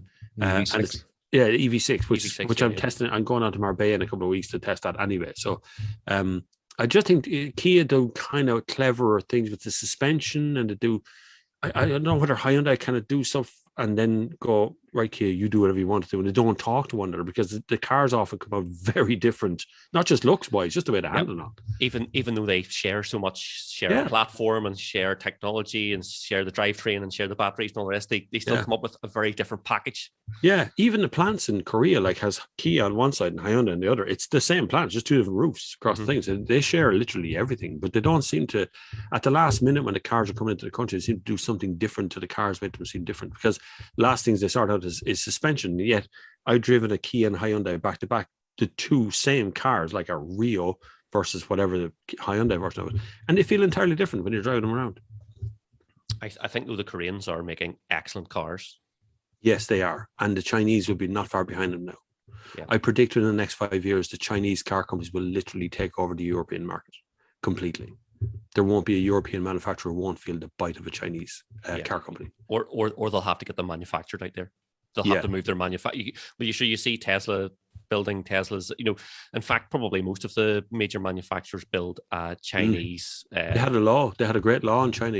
If you want to sell cars in China, you have to build them in China. Yeah. So every car company in the world at one point put a factory out in China for a while and employed Chinese workers who stole all their details and then built their own plant up the road and started building their own cars. Yeah. So, which is why MG has come back. It's a completely Chinese-owned company. Geely Motors is in the back. It has another Chinese company. Saab was bought out 2 years ago. I told people 5 years ago to buy shares in Saab because it still exists. That Saab would have to come back eventually. You couldn't leave a brand like that just wallow away and disappear. 2 years ago, or a year and a half ago, they were bought up by a Chinese company almost entirely. They'll come back as an EV company in the next couple of years. If you want to buy shares now, still buy it, Sab, because no one really knows that. No one's paying attention to that. There's a company called Brilliance is after starting their plant in Germany. They're looking for a place to build over there. Tesla's moved their electric building plant into Germany, the big plant, but they're pulling all their lithium from China. So everything's coming from China. So once the Chinese don't do boots on the ground when they want to do an invasion, they buy the economy. So they buy into the economy, they take over the economy slowly but surely. And that's exactly what they're going to do in the next 5 to 10 years within the European and UK and Ireland market for sure. You're going to see more and more electric cars coming, like discounted to the last electric cars coming. You'll be able to buy an electric car for nothing. And so none of these big companies out there right now that are making the dreamland stuff will be able to compete with that kind of price. Yeah. Although I'm not feeling any twinge of anticipation for any MG product. No, and I had the MG thing for 6 months. We had an MG outside the door, and honest to God, I was supposed to drive it like every week and report back how much kilometers we put on and how often we plugged it in and stuff. After a week of it, I was like, I have enough of this car. I can't. Why would you want to drive? There is no desire. It's just a big car with a battery in the bottom. It's like, God, it's so wallowy and weird.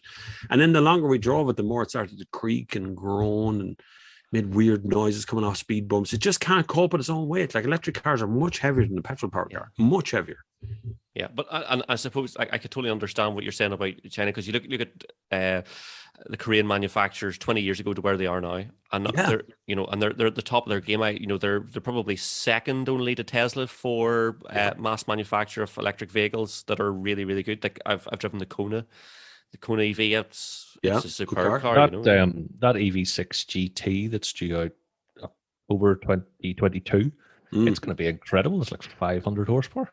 Cracking cars, yeah, really good. And in Southeast Asia, like Hyundai Group has a bottomless pit of money to take on anybody they want. Like the breadth and depth of their product range, not just cars. They do heavy plant machinery. Yeah. They do fridges. They do washing machines, air conditioning systems. They do all that stuff. So they have a lot of money to fire at the EV thing.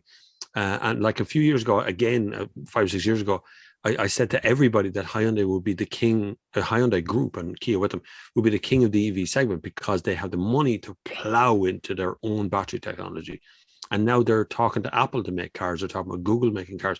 They're all looking at that group because they have the edge over everybody else. Volkswagen were caught with their trousers around the ankles 100% with the EV stuff. They weren't ready for that.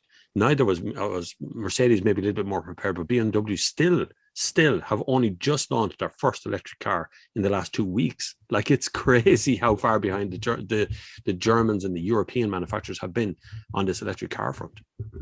Well, it's interesting, actually, when you mention about Geely, who own Volvo. They also own Lotus, which I've had a couple of Lotuses, and I have a Lotus Emira on order. But I think Lotus just announced, was it yesterday or today, their new electric platform, which is going to be like at least it's going to be a small 2-seater. The platform's going to be only 2/3 of the weight of the Emira to hold and it's going to be probably low range, but trying to keep the weight down. It's going to be mid-engine, mid-battery. I don't know what you call it. The batteries aren't in the floor. It's not a skateboard. It's like cylindrical batteries behind the driver. When they say cylindrical batteries, I just imagine like 2 large Duracell. Yes, I think as well. Yeah, 2 tubular Duracell. Yeah, back to back. Yeah. Double D cells. Yeah. Big set of double Ds in the back seat. Fantastic. Big torch batteries. An old-fashioned torch. Just get the big batteries out of the torch. Oh yeah, the big square batteries with the big springs at the top. Yeah. That's what I'm thinking myself, actually. But you can imagine if they had like 3 chassis and you could change the bodies on the chassis. So you had a little sport chassis, which are quite short, mid-engine type. You got a kind of mid-range family hatchback, and then you have a larger like SUV style chassis. And you just choose the lid to put on it. You decide how it looks on the outside, which model you want to. That's what I think. That's what Volkswagen are at. That's really what they're going for. But in the middle of all this is a jobs crisis. In the middle of all this, Volkswagen are cutting 18,000 jobs because they don't need all these diesel manufacturers and petrol suppliers. And there's tons and tons of jobs that are just going to fall by the wayside. And is that because of like in-country manufacturing? So the manufacturing for diesel, say for example for Volkswagen, was in Germany, and now it's going to be they just buy the powertrains in from China, or essentially, yeah, they're just getting rid of all that talent. Will fall away. It'll go back to being in places where you do secondhand repairs and stuff. But for the actual cutting edge of what the Germans are looking at right now, diesel's very far down the list. Even though when you go to Germany, there's not that many electric cars on the roads. I was only over there. I was in Frankfurt 3-4 weeks ago. I didn't see the only car I seen was a couple of Teslas and maybe one ID3. But other than that, I didn't see everything was diesel after that, because Germany's just a big, fast country. But the Green Party got to Germany recently. So the Green Party want to shut down the Autobahn section, so there's no high-speed areas in them anymore. It's properly restricted speed, and they want to incentivize the sale of EVs. So even Germany now is going to feel the pressure of the EV changeover. And I think it's insane. It's amazing though that the likes of Dieselgate probably accelerated the whole EV thing as well. And Volkswagen were the only ones that got caught. They were all at it. They were all manipulating EV or diesel engines and the emissions and the NOx emissions out of it. But Volkswagen one that took the blame for the whole lot and just went, of course we were killing sheep in cells as well, we're poisoning sheep, see what the NOx would do to them. And they got caught doing all kinds of things then as they were looked at. So now they have to be the cleanest boy in the market. They have to clean the whole system up, but they also have the responsibility of a fleet that's already out there that's petrol and diesel. Tons and tons and millions of cars that are out there doing it, still being manufactured in Mexico, still being manufactured all over the world for Volkswagen that are coming out as diesel and petrols. They're just being good boys, and like they all are in Europe at the moment. But I don't think the solution is not necessarily 100% electric. I think there's a hybrid solution in the middle of all that that's going to make everything a little bit easier to change over. I think putting all our eggs into the basket of electric without really determining the lifespan of batteries, the recycling capacity, where they're going to be in 15 or 20 years from now, what we're going to do with all these cars.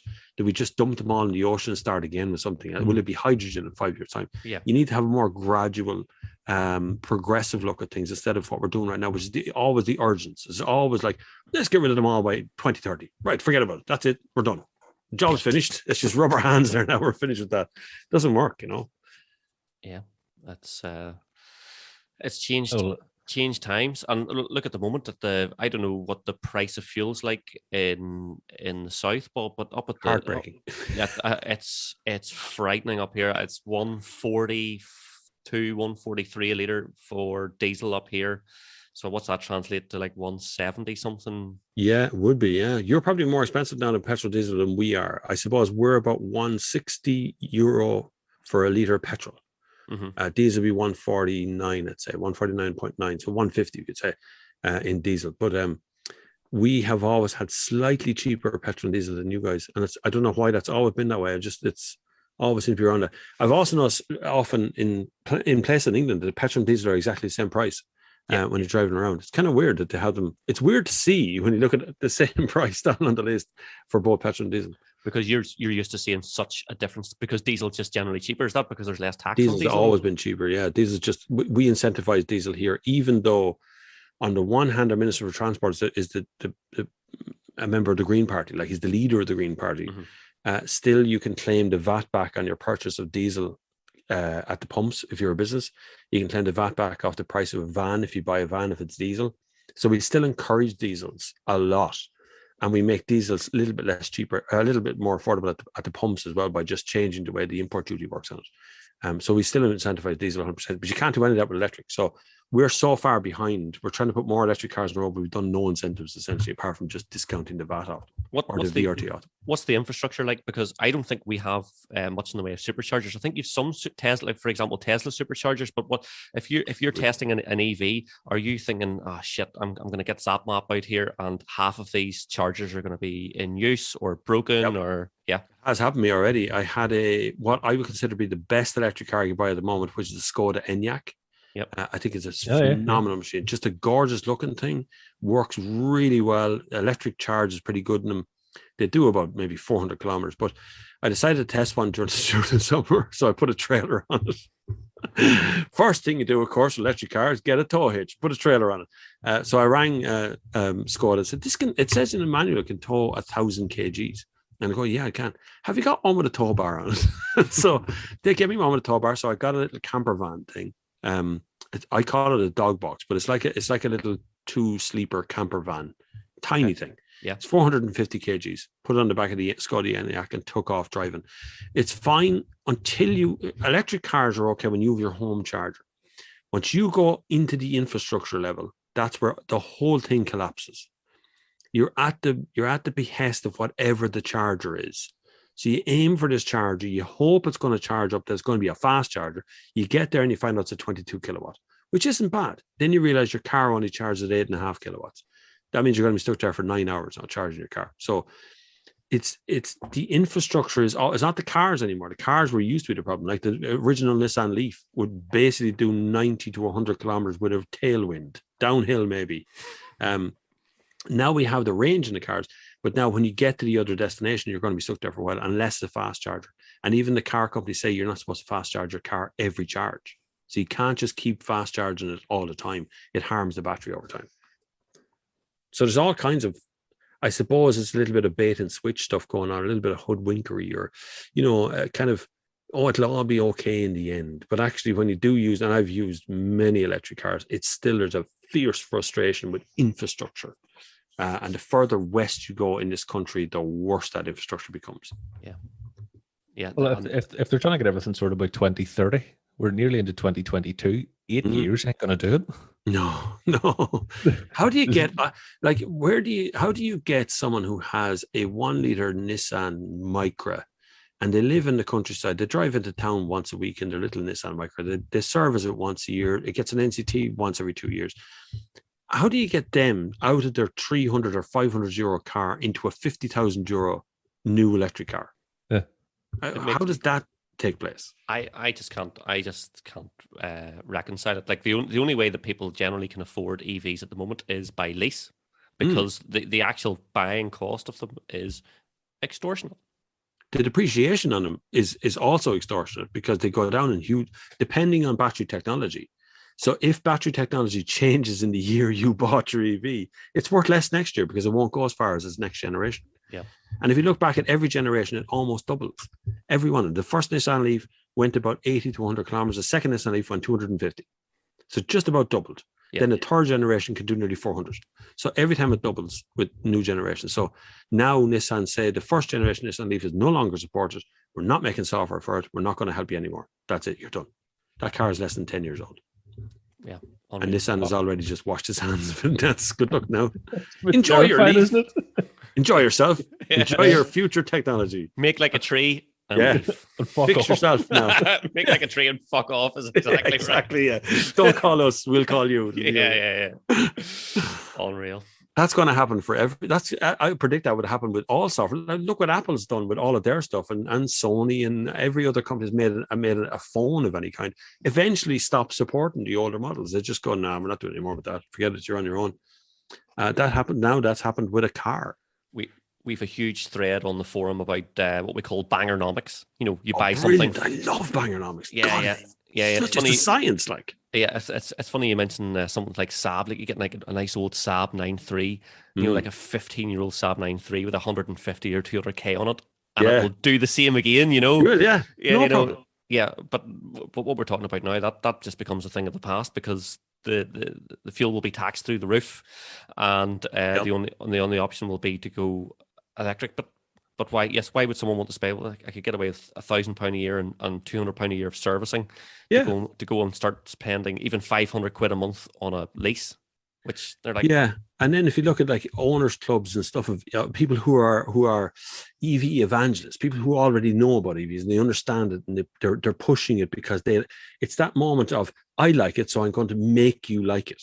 That's the way EVs work. So people who want to know about EVs go to the EV owners club. But they're already converted. They're never going to tell you the downside of it. Yeah. They're only going to see the good side of it. So the people who need to talk to the journalists are not doing the work. They're not talking about it. I have a Mercedes 350 DE outside. So that's a plug-in hybrid diesel. Yep. Very rare now. Very expensive, but very rare. And I opened a boot today to charge it in the local charge point up to town. I want to test the infrastructure. And all of the charge cables, this has been on the fleet for 3 months now. All of the charge cables in the boot at Mercedes is still in the perfect wrappers. Yeah. So no journalist who's had the car before me has charged it on a public charge point using those cables. So if they're not testing it, what's going to happen out there when, the journalists are going, the diesel, brilliant. All they're doing is driving it around as a diesel hybrid. They're not charging it up and using it. Well, that's like company cars. So the laws changing here, for your company car tax. And if you get a hybrid, it's less company car tax. Yeah. And 90-something% of the fleet vehicles that were handed back had the cables in the wrapper. Because forget that shite. We don't care about that. We just want something that can put fuel into There's in 2 minutes. Fuel and drive. Caps. What's the second fuel cap? What's that do? I never opened. I never looked in there. Yeah, that's it. They just put splash and dash. The socket's dripping in diesel.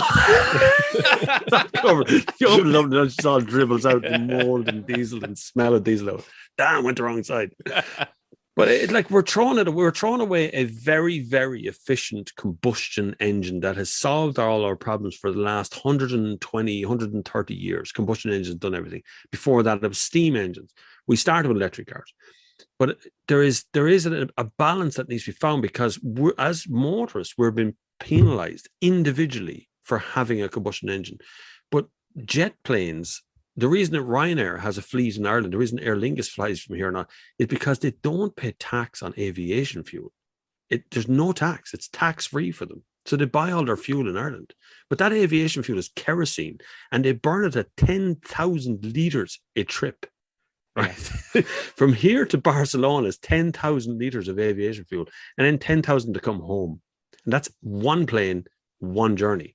That's crazy. We get nowhere near that, but they're not penalized for doing that because they're aviation. They have a lot of power and stuff. Shipping industry use a thing called bunker oil, really low grade crap diesel oil that you wouldn't use for anything to do with your car. They use that for shipping. And what they do is turn on these weird scrubber things. They're carbon scrubbers. So when they're near the shore, they don't appear to be emitting a whole lot. When they get away from the shore, they turn off the scrubbers and let all the CO2 out, which is the worst kind of real dark NOx CO2 stuff. Yeah. They're not penalized. They can buy that stuff anywhere on earth at tax-free rates. And yet our individual mode, just getting my little 14-year-old laying off the road, somehow saving the environment. We need to look on a global scale, on a grand scale at this sort of problem, and start with the big issues and then work our way down to the individual, how we can do that, instead of taxing each individual motorist for the little tiny pleasure they have in life of starting a petrol engine just driving on the road for 15 minutes. We're the easy target, aren't we? We are, because we take it, because we don't get, because the Union for Aviation will come out and go, you know what, we're lobbyists, we pay a lot of money to be here. Whereas the individual kind of feels a little bit more helpless, sort of.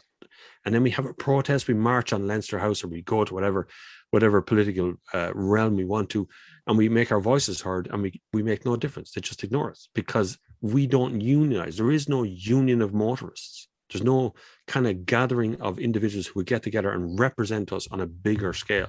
And if you mention it, everybody wants into it. But if you actually created it, I'm not sure how much we're backing you get.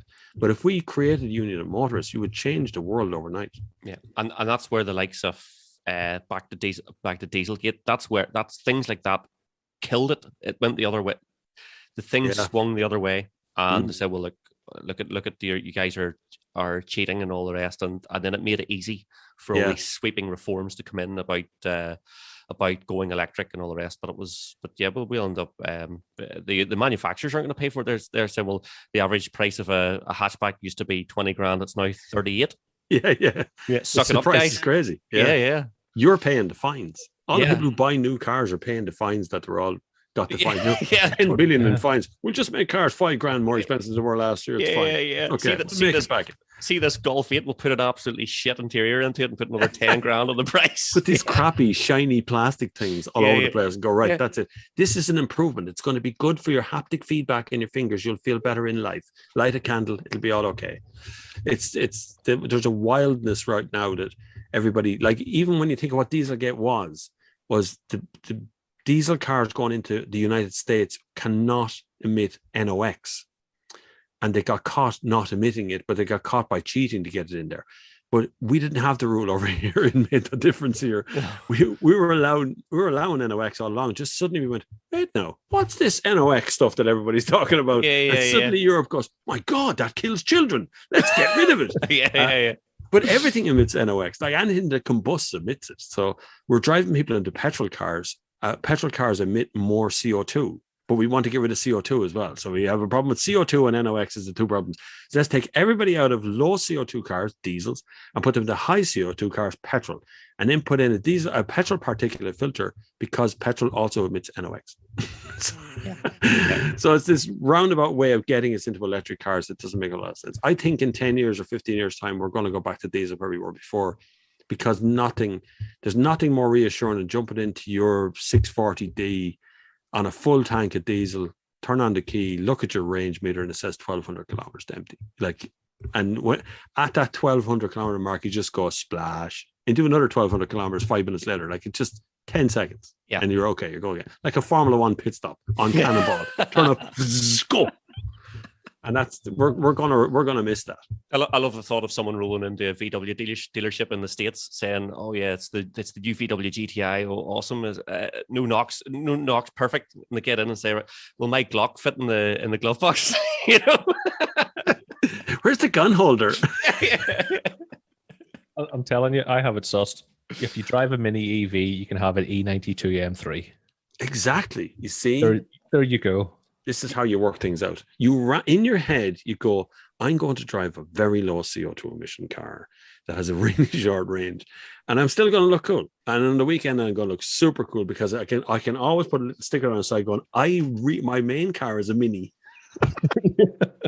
on the side of I don't kill polar bears all the time. Yeah, not all the time. Just Polar sometimes. On the weekend. I just club seals in the weekends.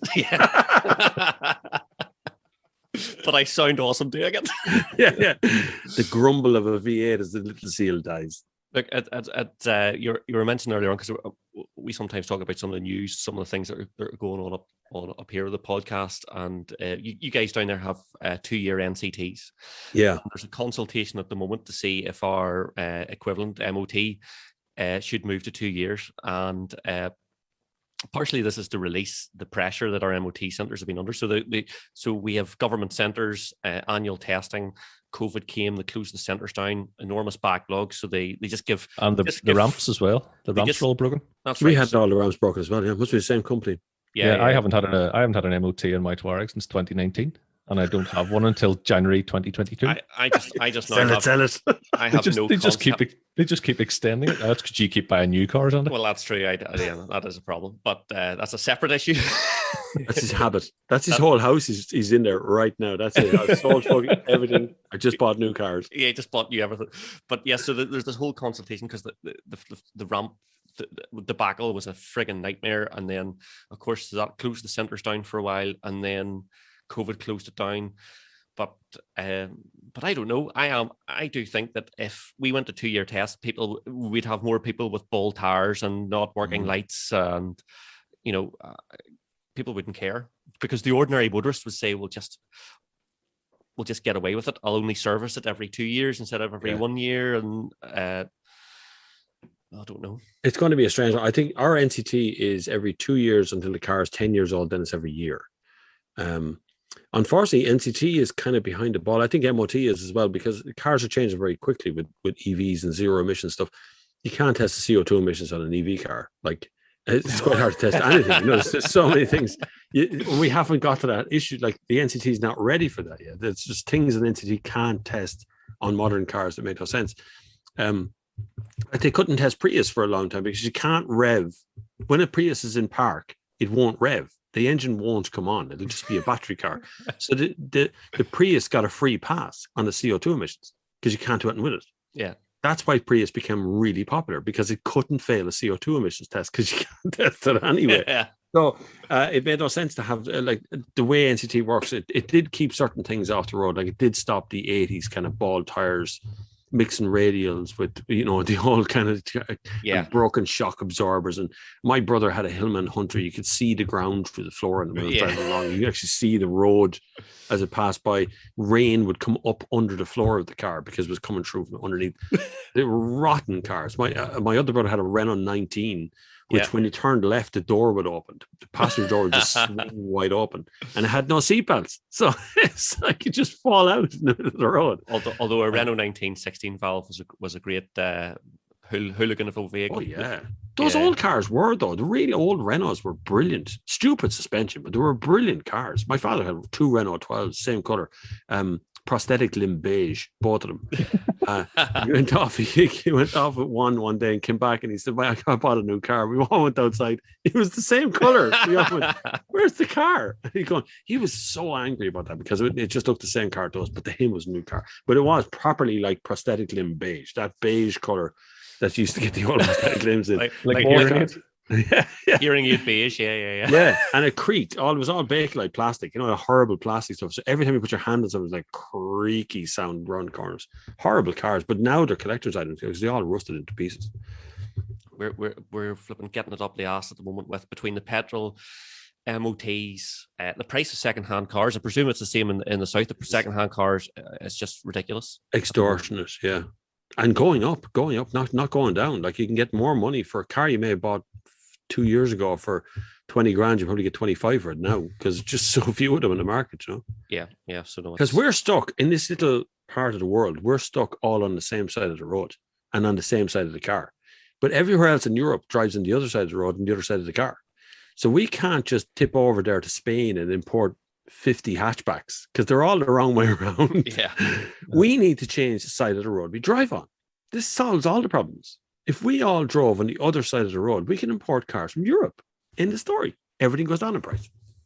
I have the fucking solution to everything, lads. I'm sorry. just like that. You thought about this clearly, Bob. That's it. It would only take 2 weeks.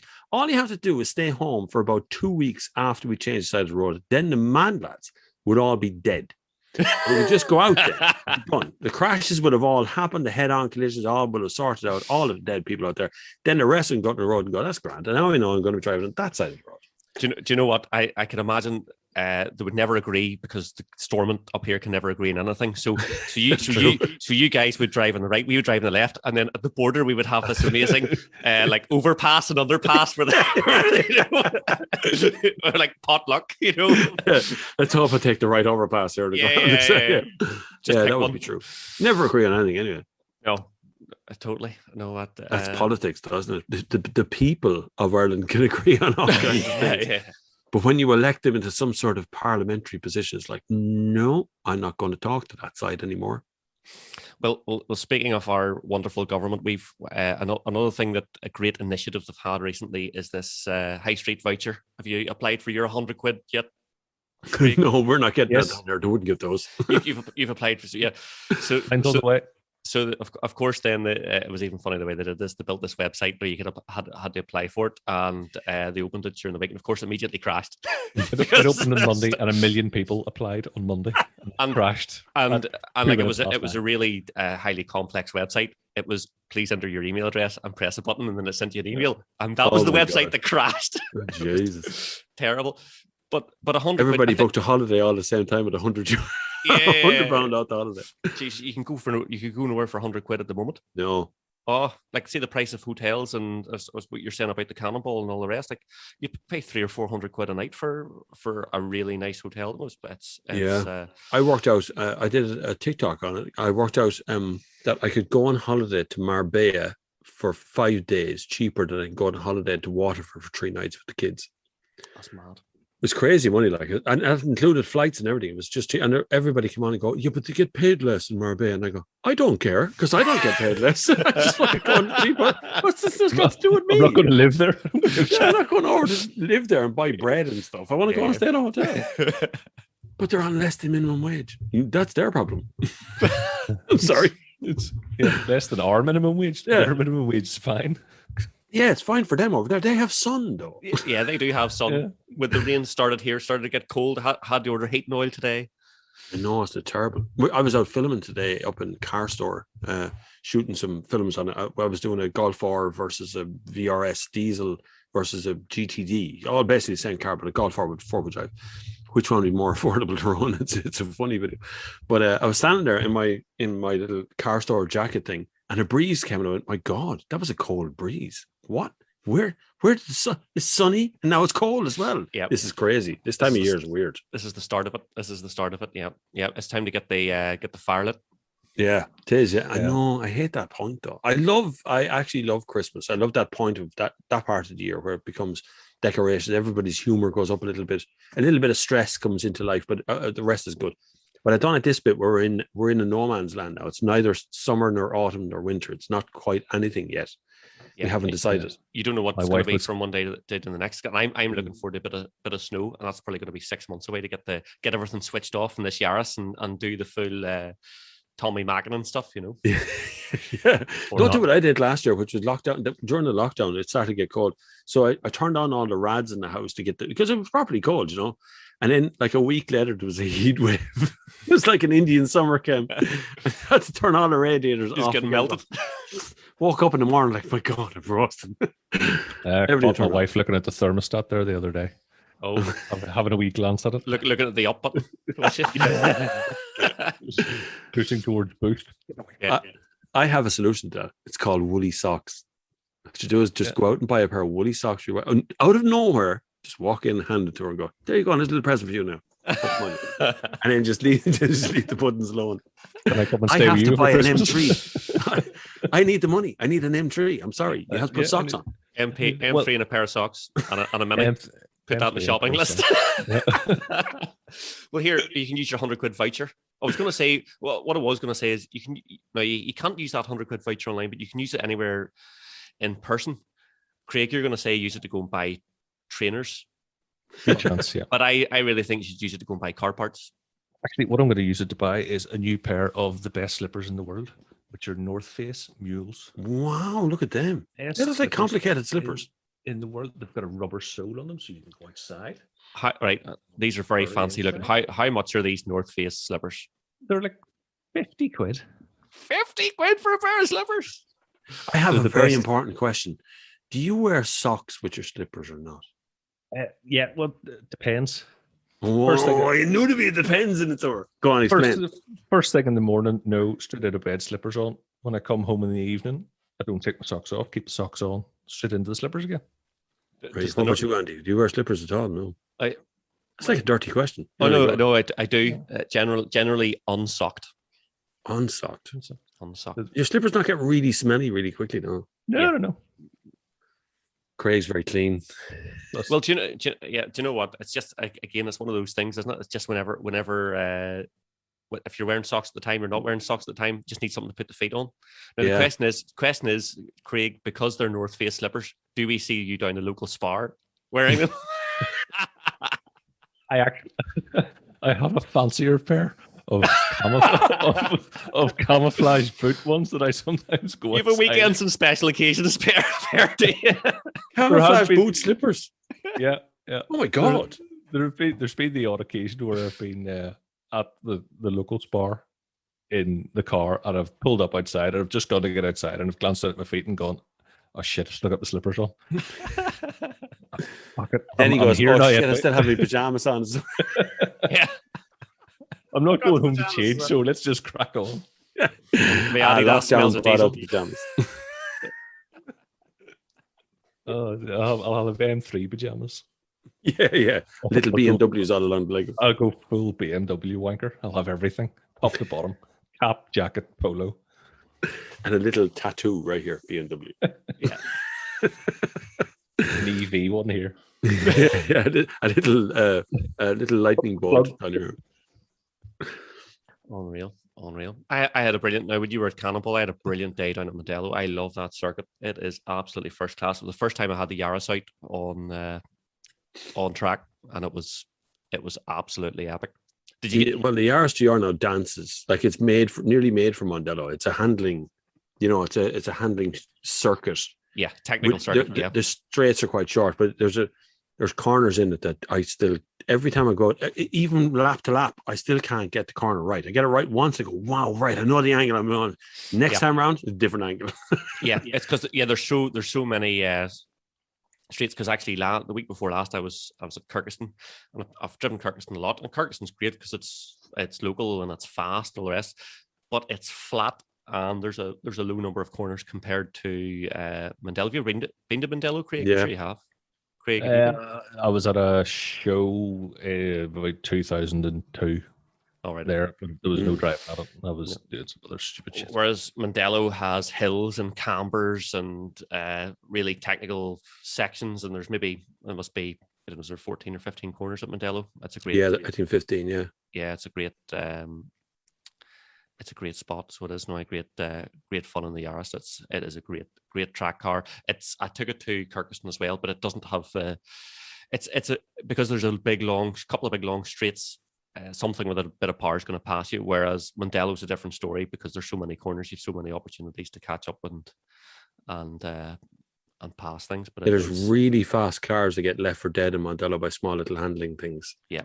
Like Lamborghinis or even Nissan GTR around Mandello's is a handful. It's just such a big car. Yeah. Like it's a huge car. So a smaller little fast thing like your GR would do much more damage there. It's a great car.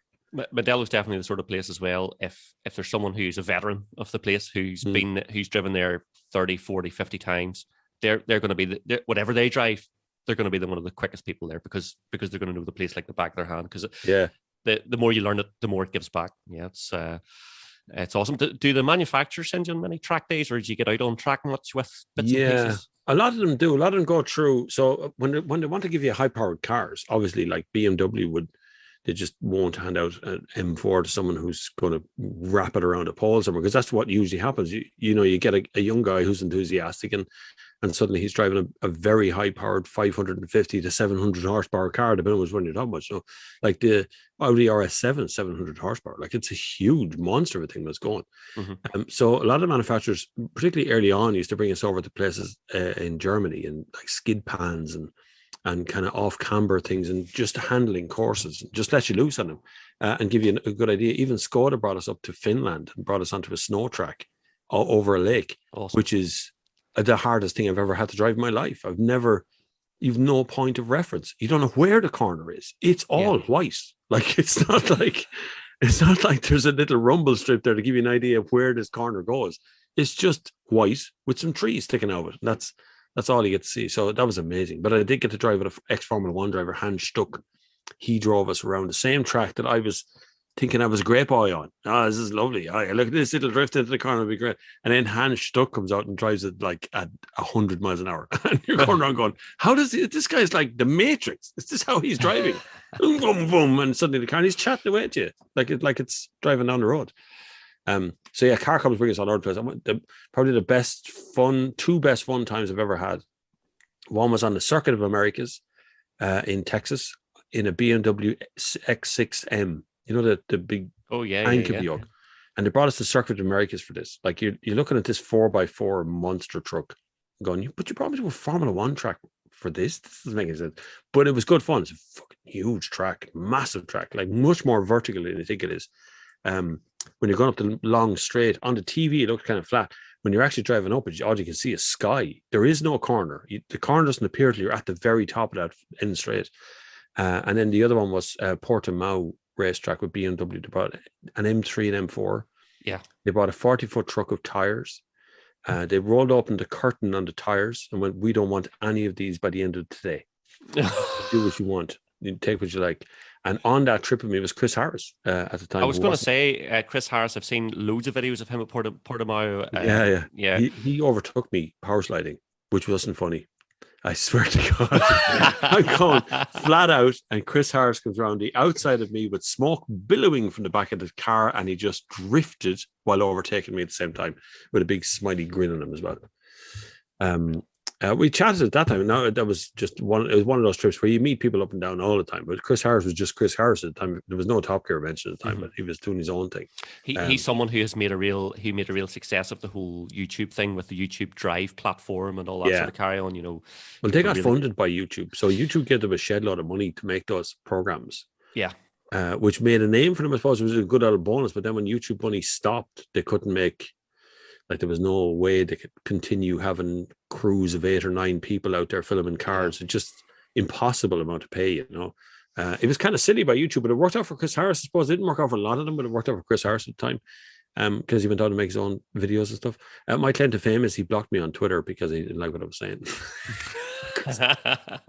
I think it's funny because I'm not blocked on Instagram, so every once in a while I'll leave a message going, "You blocked me on Twitter." Just see if you block me again.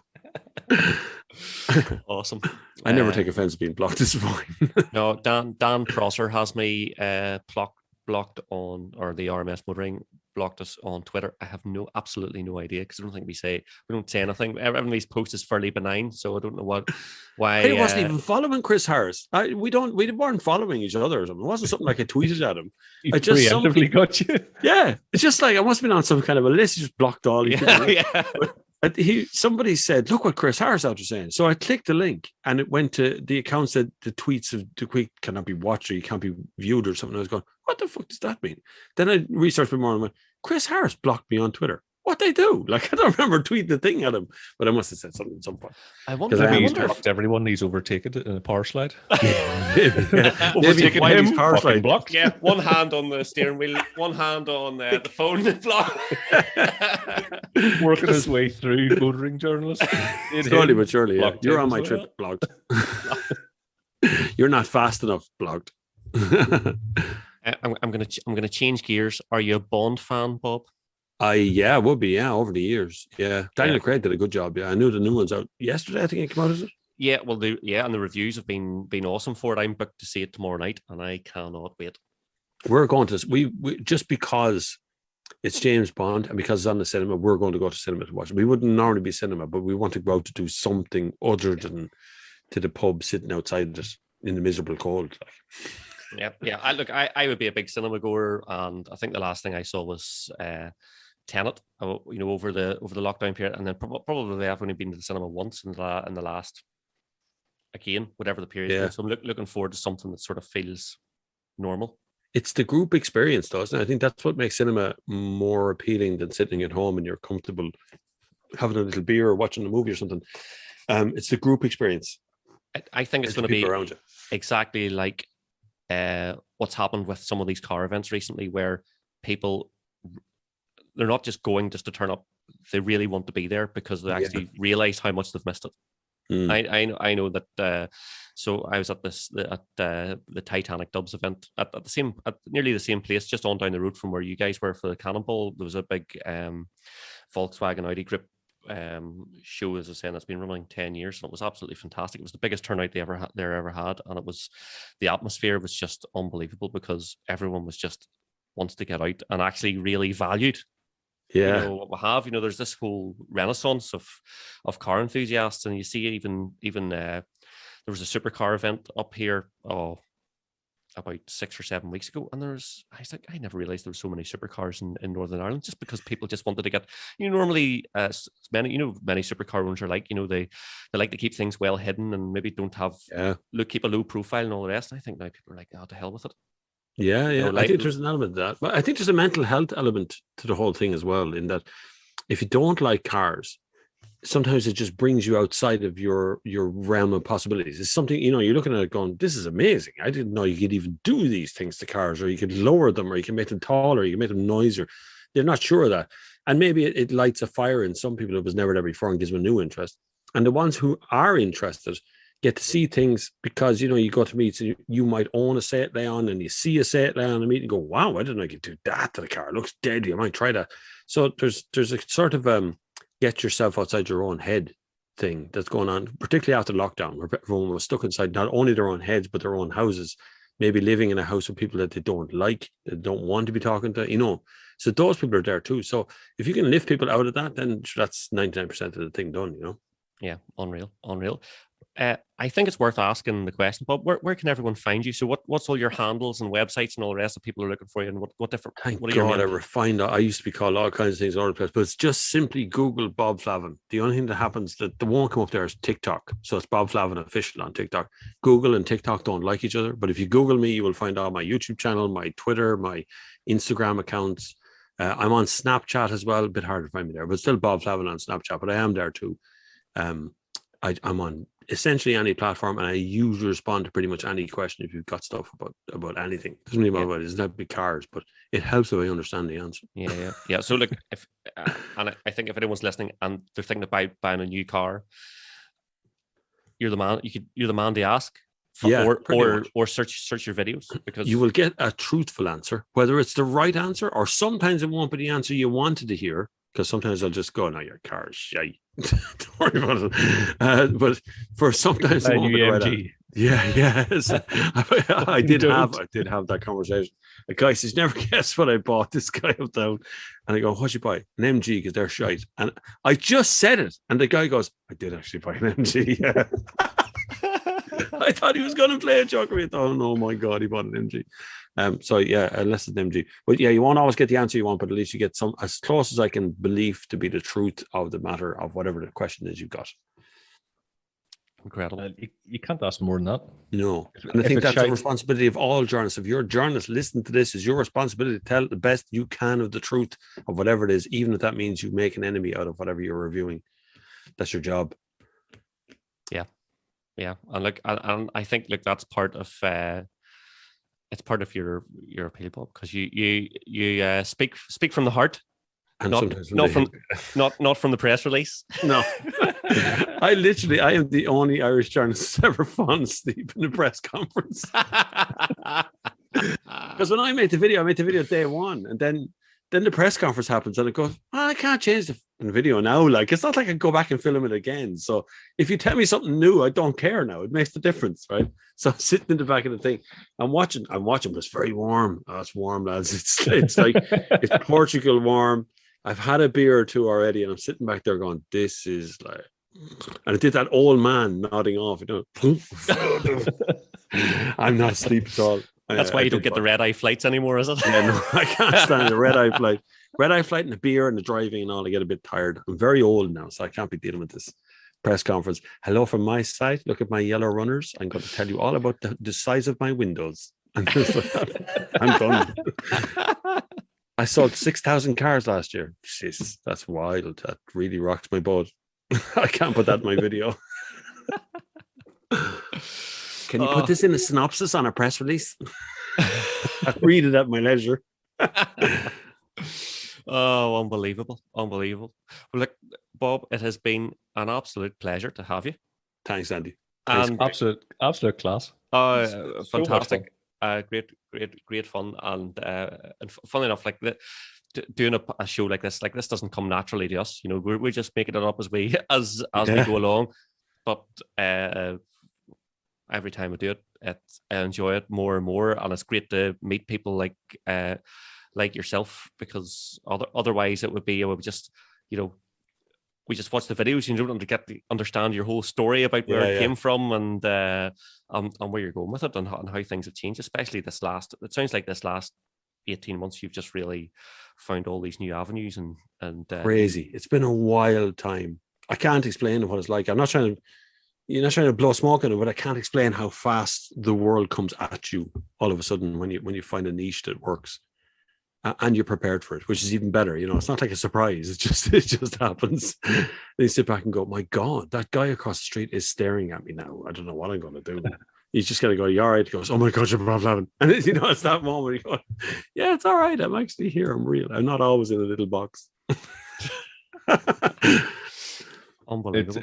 It's absolutely fantastic, because the last two guest podcasts we've done have been yourself and Jason Bartle, who are proper celebrity famous people.